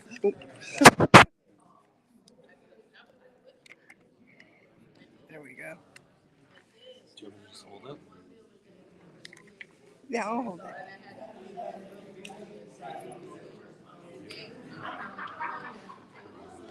Get the board press. You could film on your phone.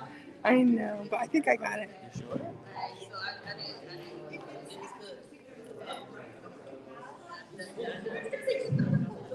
Okay, we're resuming now. Let's get a roll call.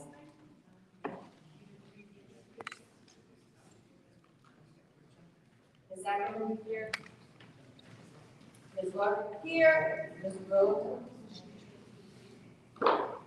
Yes. Ms. Alarocco. Here. Ms. Lisinski. Yes. Dr. Kennel. Here. Ms. Riggs. Here. Ms. Watson. Here. Mr. Walters. Here. Okay, before we get into the agenda, let me read, School Ethics Commission decision, resolution of the censure. Whereas Tron Gopar responded to school officials as defined in the School Ethics Act, serving as a member of the Asbury Park Board of Education located in Humboldt County.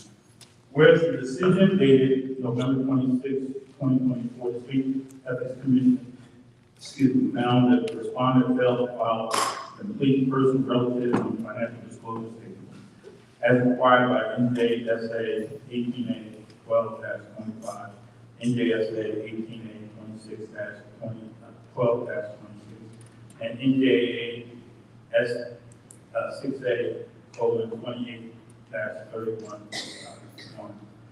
And whereas the Commission recommended that the Commission of Education impose a penalty of censure as the respondent filed complete disclosure statements after the Commission issued the order to show cause. And whereas the decision dated January 10, 2025, the Commission of Education concurred the penalty of a censure was the appropriate penalty in the above caption matter. Whereas NJAC 6A:28-9/9/11 provides for a penalty of censure, suspension, or removal, a resolution should be adopted if the Commission Next meeting following commissioners' imposition of the sanction and the resolution shall be read at the next board meeting following adoption by the commission. It shall be posted in such places that the board posted the public notices for no less than 30 days. It shall be published online on the board's website if available for less than 30 days, and the reading of the resolution should be memorialized in the board meeting minutes. And once approved, the copy of the minutes shall be forwarded to the commission, and therefore it be resolved that the commission adopts this resolution stating that the respondent is hereby censured as a penalty for having been found to have violated NJSA 18A 12-25, NJSA 18A 12-20-26, and NJAC 6A 28-31, and be it found further resolved as the Department of Education is ordered to read this resolution at the next regularly scheduled board meeting following the commission's adoption and posted in such places as the board posts for its notices of a period of 30 days and published online on the board's website if available for less than 30 days. Be it further resolved that the Board of Education shall provide the commission of the minutes once adopted from the meeting of the degrees within the commission tax A. Second.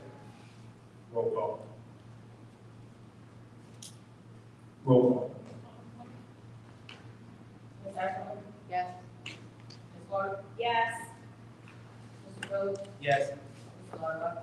Yes. Mrs. Dempsey? Yes. Dr. Tanner? Yes. Ms. Briggs? Yes. Ms. Jackson? Yes. And Mr. Rogers? Yes. Okay, on to our minutes. Acceptance of minutes, the board, 13A, well, I'm requesting that we remove 13B, the improvements in closed session, meeting January 23rd, 25. Can I get a second? I'll make a motion to set a 13-minute regular minutes, but I want to make a correction, if I may, with my motion, that I voted yes on the resolution to study on disability. This is not zero. I'm choosing. It's in your minutes. Yeah, it's in the agenda for this month, your agenda. I just don't remember what. It was about the outsourcing. Okay. The company hiring the company. So, Ms. Lisinski, since it's now we're in the subsequent meeting from that last meeting, and you want to change your vote? Is that what you? No, the minutes to be reflected process. Sorry, I thought you indicated you wanted to change. No. Okay. So I'll make a motion with that change. I'll second. Roll call.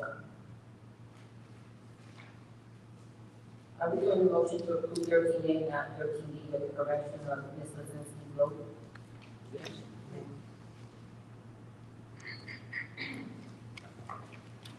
Ms. Ackerman? Yes. Ms. Clark? Yes. Mr. Miller? Yes. Mr. Larrabell? Yes. Ms. Lisinski? Yes. Dr. Tanner? Yes. Ms. Briggs? Yes, I can't remember if I had agreed to room for. Just Okay, yes. Ms. Lassiter? Yes. Mr. Rogers? Yes. If we still need a motion to remove 13B at this time. Oh.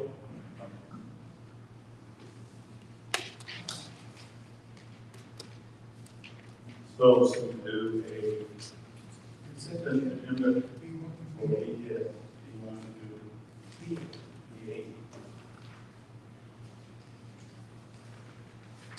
Any questions? Any comments?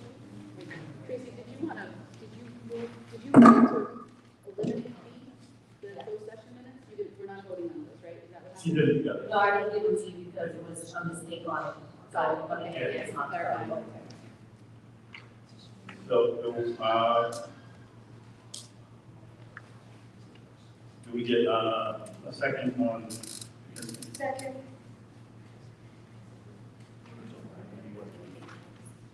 It's a motion for consent agenda B138. Roll.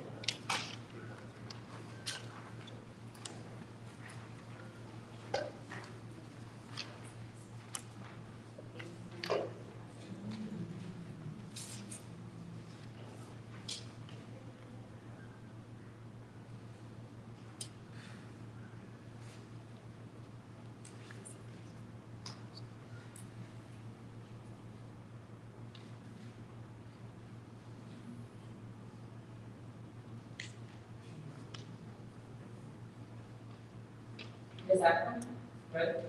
Oh, so sorry. Yes, 1 second, I'm almost there. Yes. Yes. Ms. Clark? Yes. Mr. Grillo? Yes, abstain on B1, 1C. B1? B1, 1C. Mr. Larmour? Yes. Ms. Lizinski? I'm gonna vote yes on everything, but I'm just going to abstain on B6, 13, 14, and 17. I'm sorry, B? B6, 13, 14, and 17, I'm just gonna abstain. Dr. Penn? Yes. Ms. Ricks?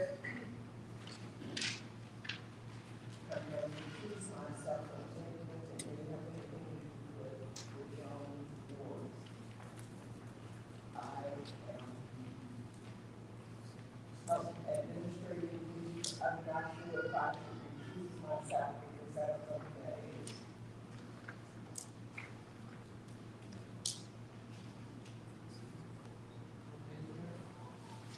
Okay, B4. B4. 96.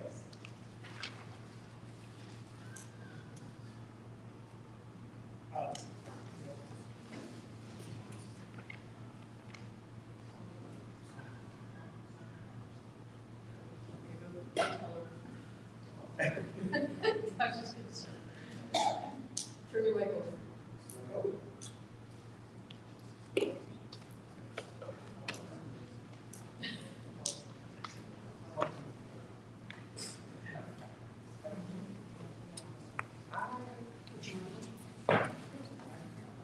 I am going to abstain from B6, item 14, and I'm abstaining from B6, item 17.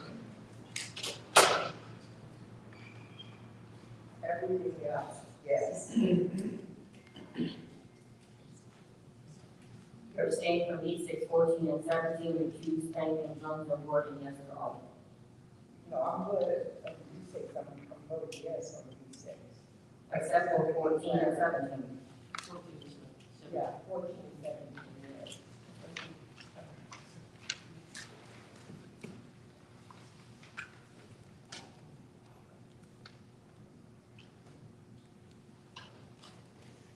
Ms. Larkin?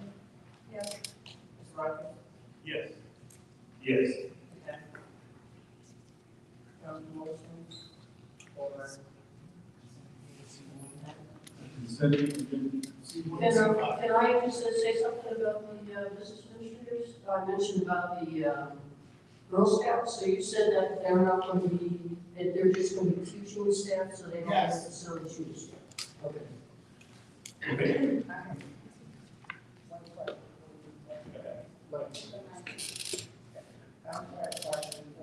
Is about the learn well on B6, it says hospital recruitment. B6? C6. It's a bills and claims? Yes, yes. Learn well, it's on the bills. Bills and claims, page 6. Can we do a motion and, This is their agenda, right? You have a question on the letter, on the bill list? What? Because there is no seat set. No, it's bills. It's, he said, it's a student in the hospital that's being treated. In the hospital. Oh, it is in the hospital. Yeah. Yes, Learnwell is for students who are hospitalized and they live, inside. Bedside the instruction. Okay. Thank you, instruction. I'll make the motion for consent agenda. Second. I do have a question. Roll call. I Go ahead, go ahead. I have a question. Go ahead. I have one question. On C5, number 1, can you explain what that's about? Somebody?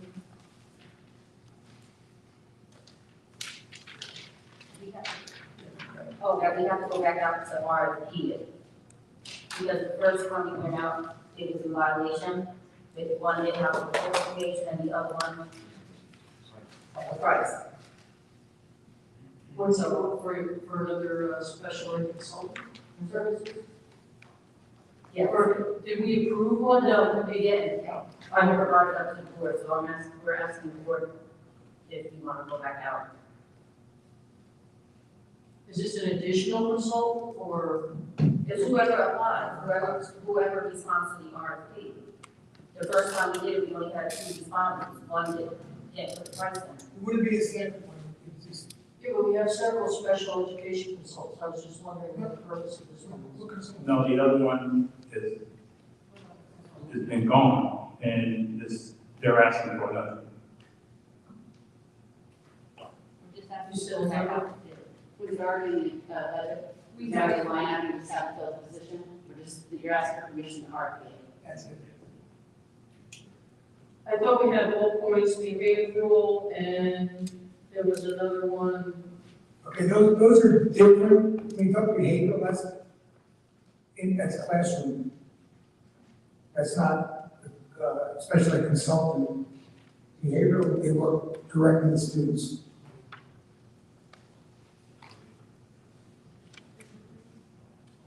I thought there was one more that we hired, special ed consultant. Any other consultant that is working directly with students, it's not a department consultant. They're classroom student consultants. They're working with behavioral consultants, working with students, with behavior problems, teaching them skills. And I just can't remember the name of the other one you hired, that's why I was asking. Okay, so that's what you're doing, is you're going out to bid again.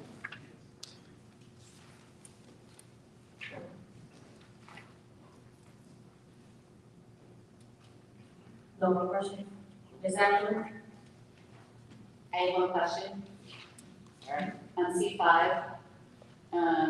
it looks like it's duplicative requests for Little League. I'm just curious why it's 3 times. The things are from the identical. 3 different buildings. 3 different buildings, CD, or no? Oh, so it's just 3 separate requests. We're waiting. Does the 6,300 cover all 3 requests, or is it each request? Okay. All right. Then yes. I vote yes. Yes. Mr. Rhodes? Voting yes, except for any payment to College Achieve and also any payments to utilities. Mr. LaRocca? Yes. Mr. Zeski? Yes to everything, I just, voting no on the consultants.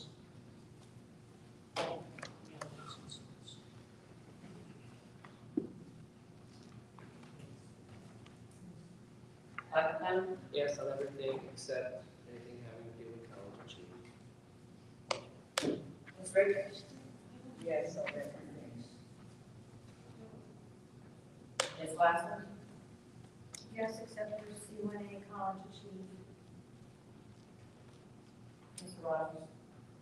Yes, and everything except C1 college team. But let me make it very clear. After reading an article in the paper where college chief announced that they are not a charter school, and they expect us to pay them. They're a nonprofit that has no oversight.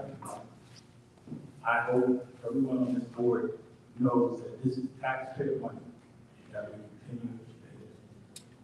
I think the problem is we're all holders of the ALJ's system, so I'm voting yes for data because we've been directed by the board to do so, so just to respond to that. Margaret Wilson.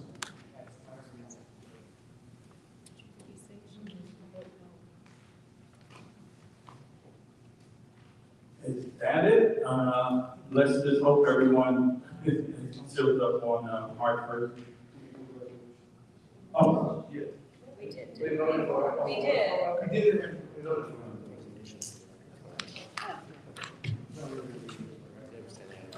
it. I was on the, you can still read it. You want to read it into the resolution?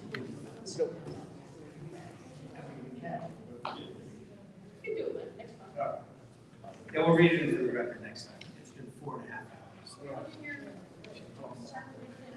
Yeah. I'll make a motion to adjourn this meeting. All in favor? Aye.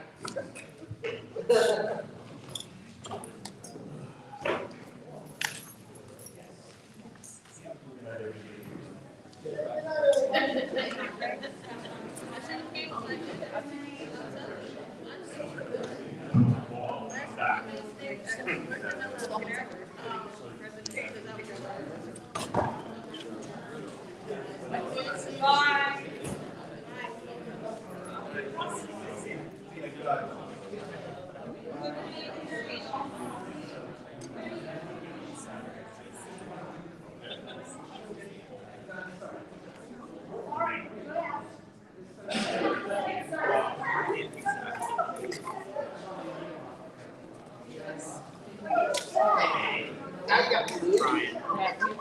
Here's a copy of it. Wait. We voted on it. Because everyone wanted to leave. Oh, how do I get out of here? So, what do you, I have to end the stream. How do I get this off? how to use this thing. You haven't shown me. I don't know that.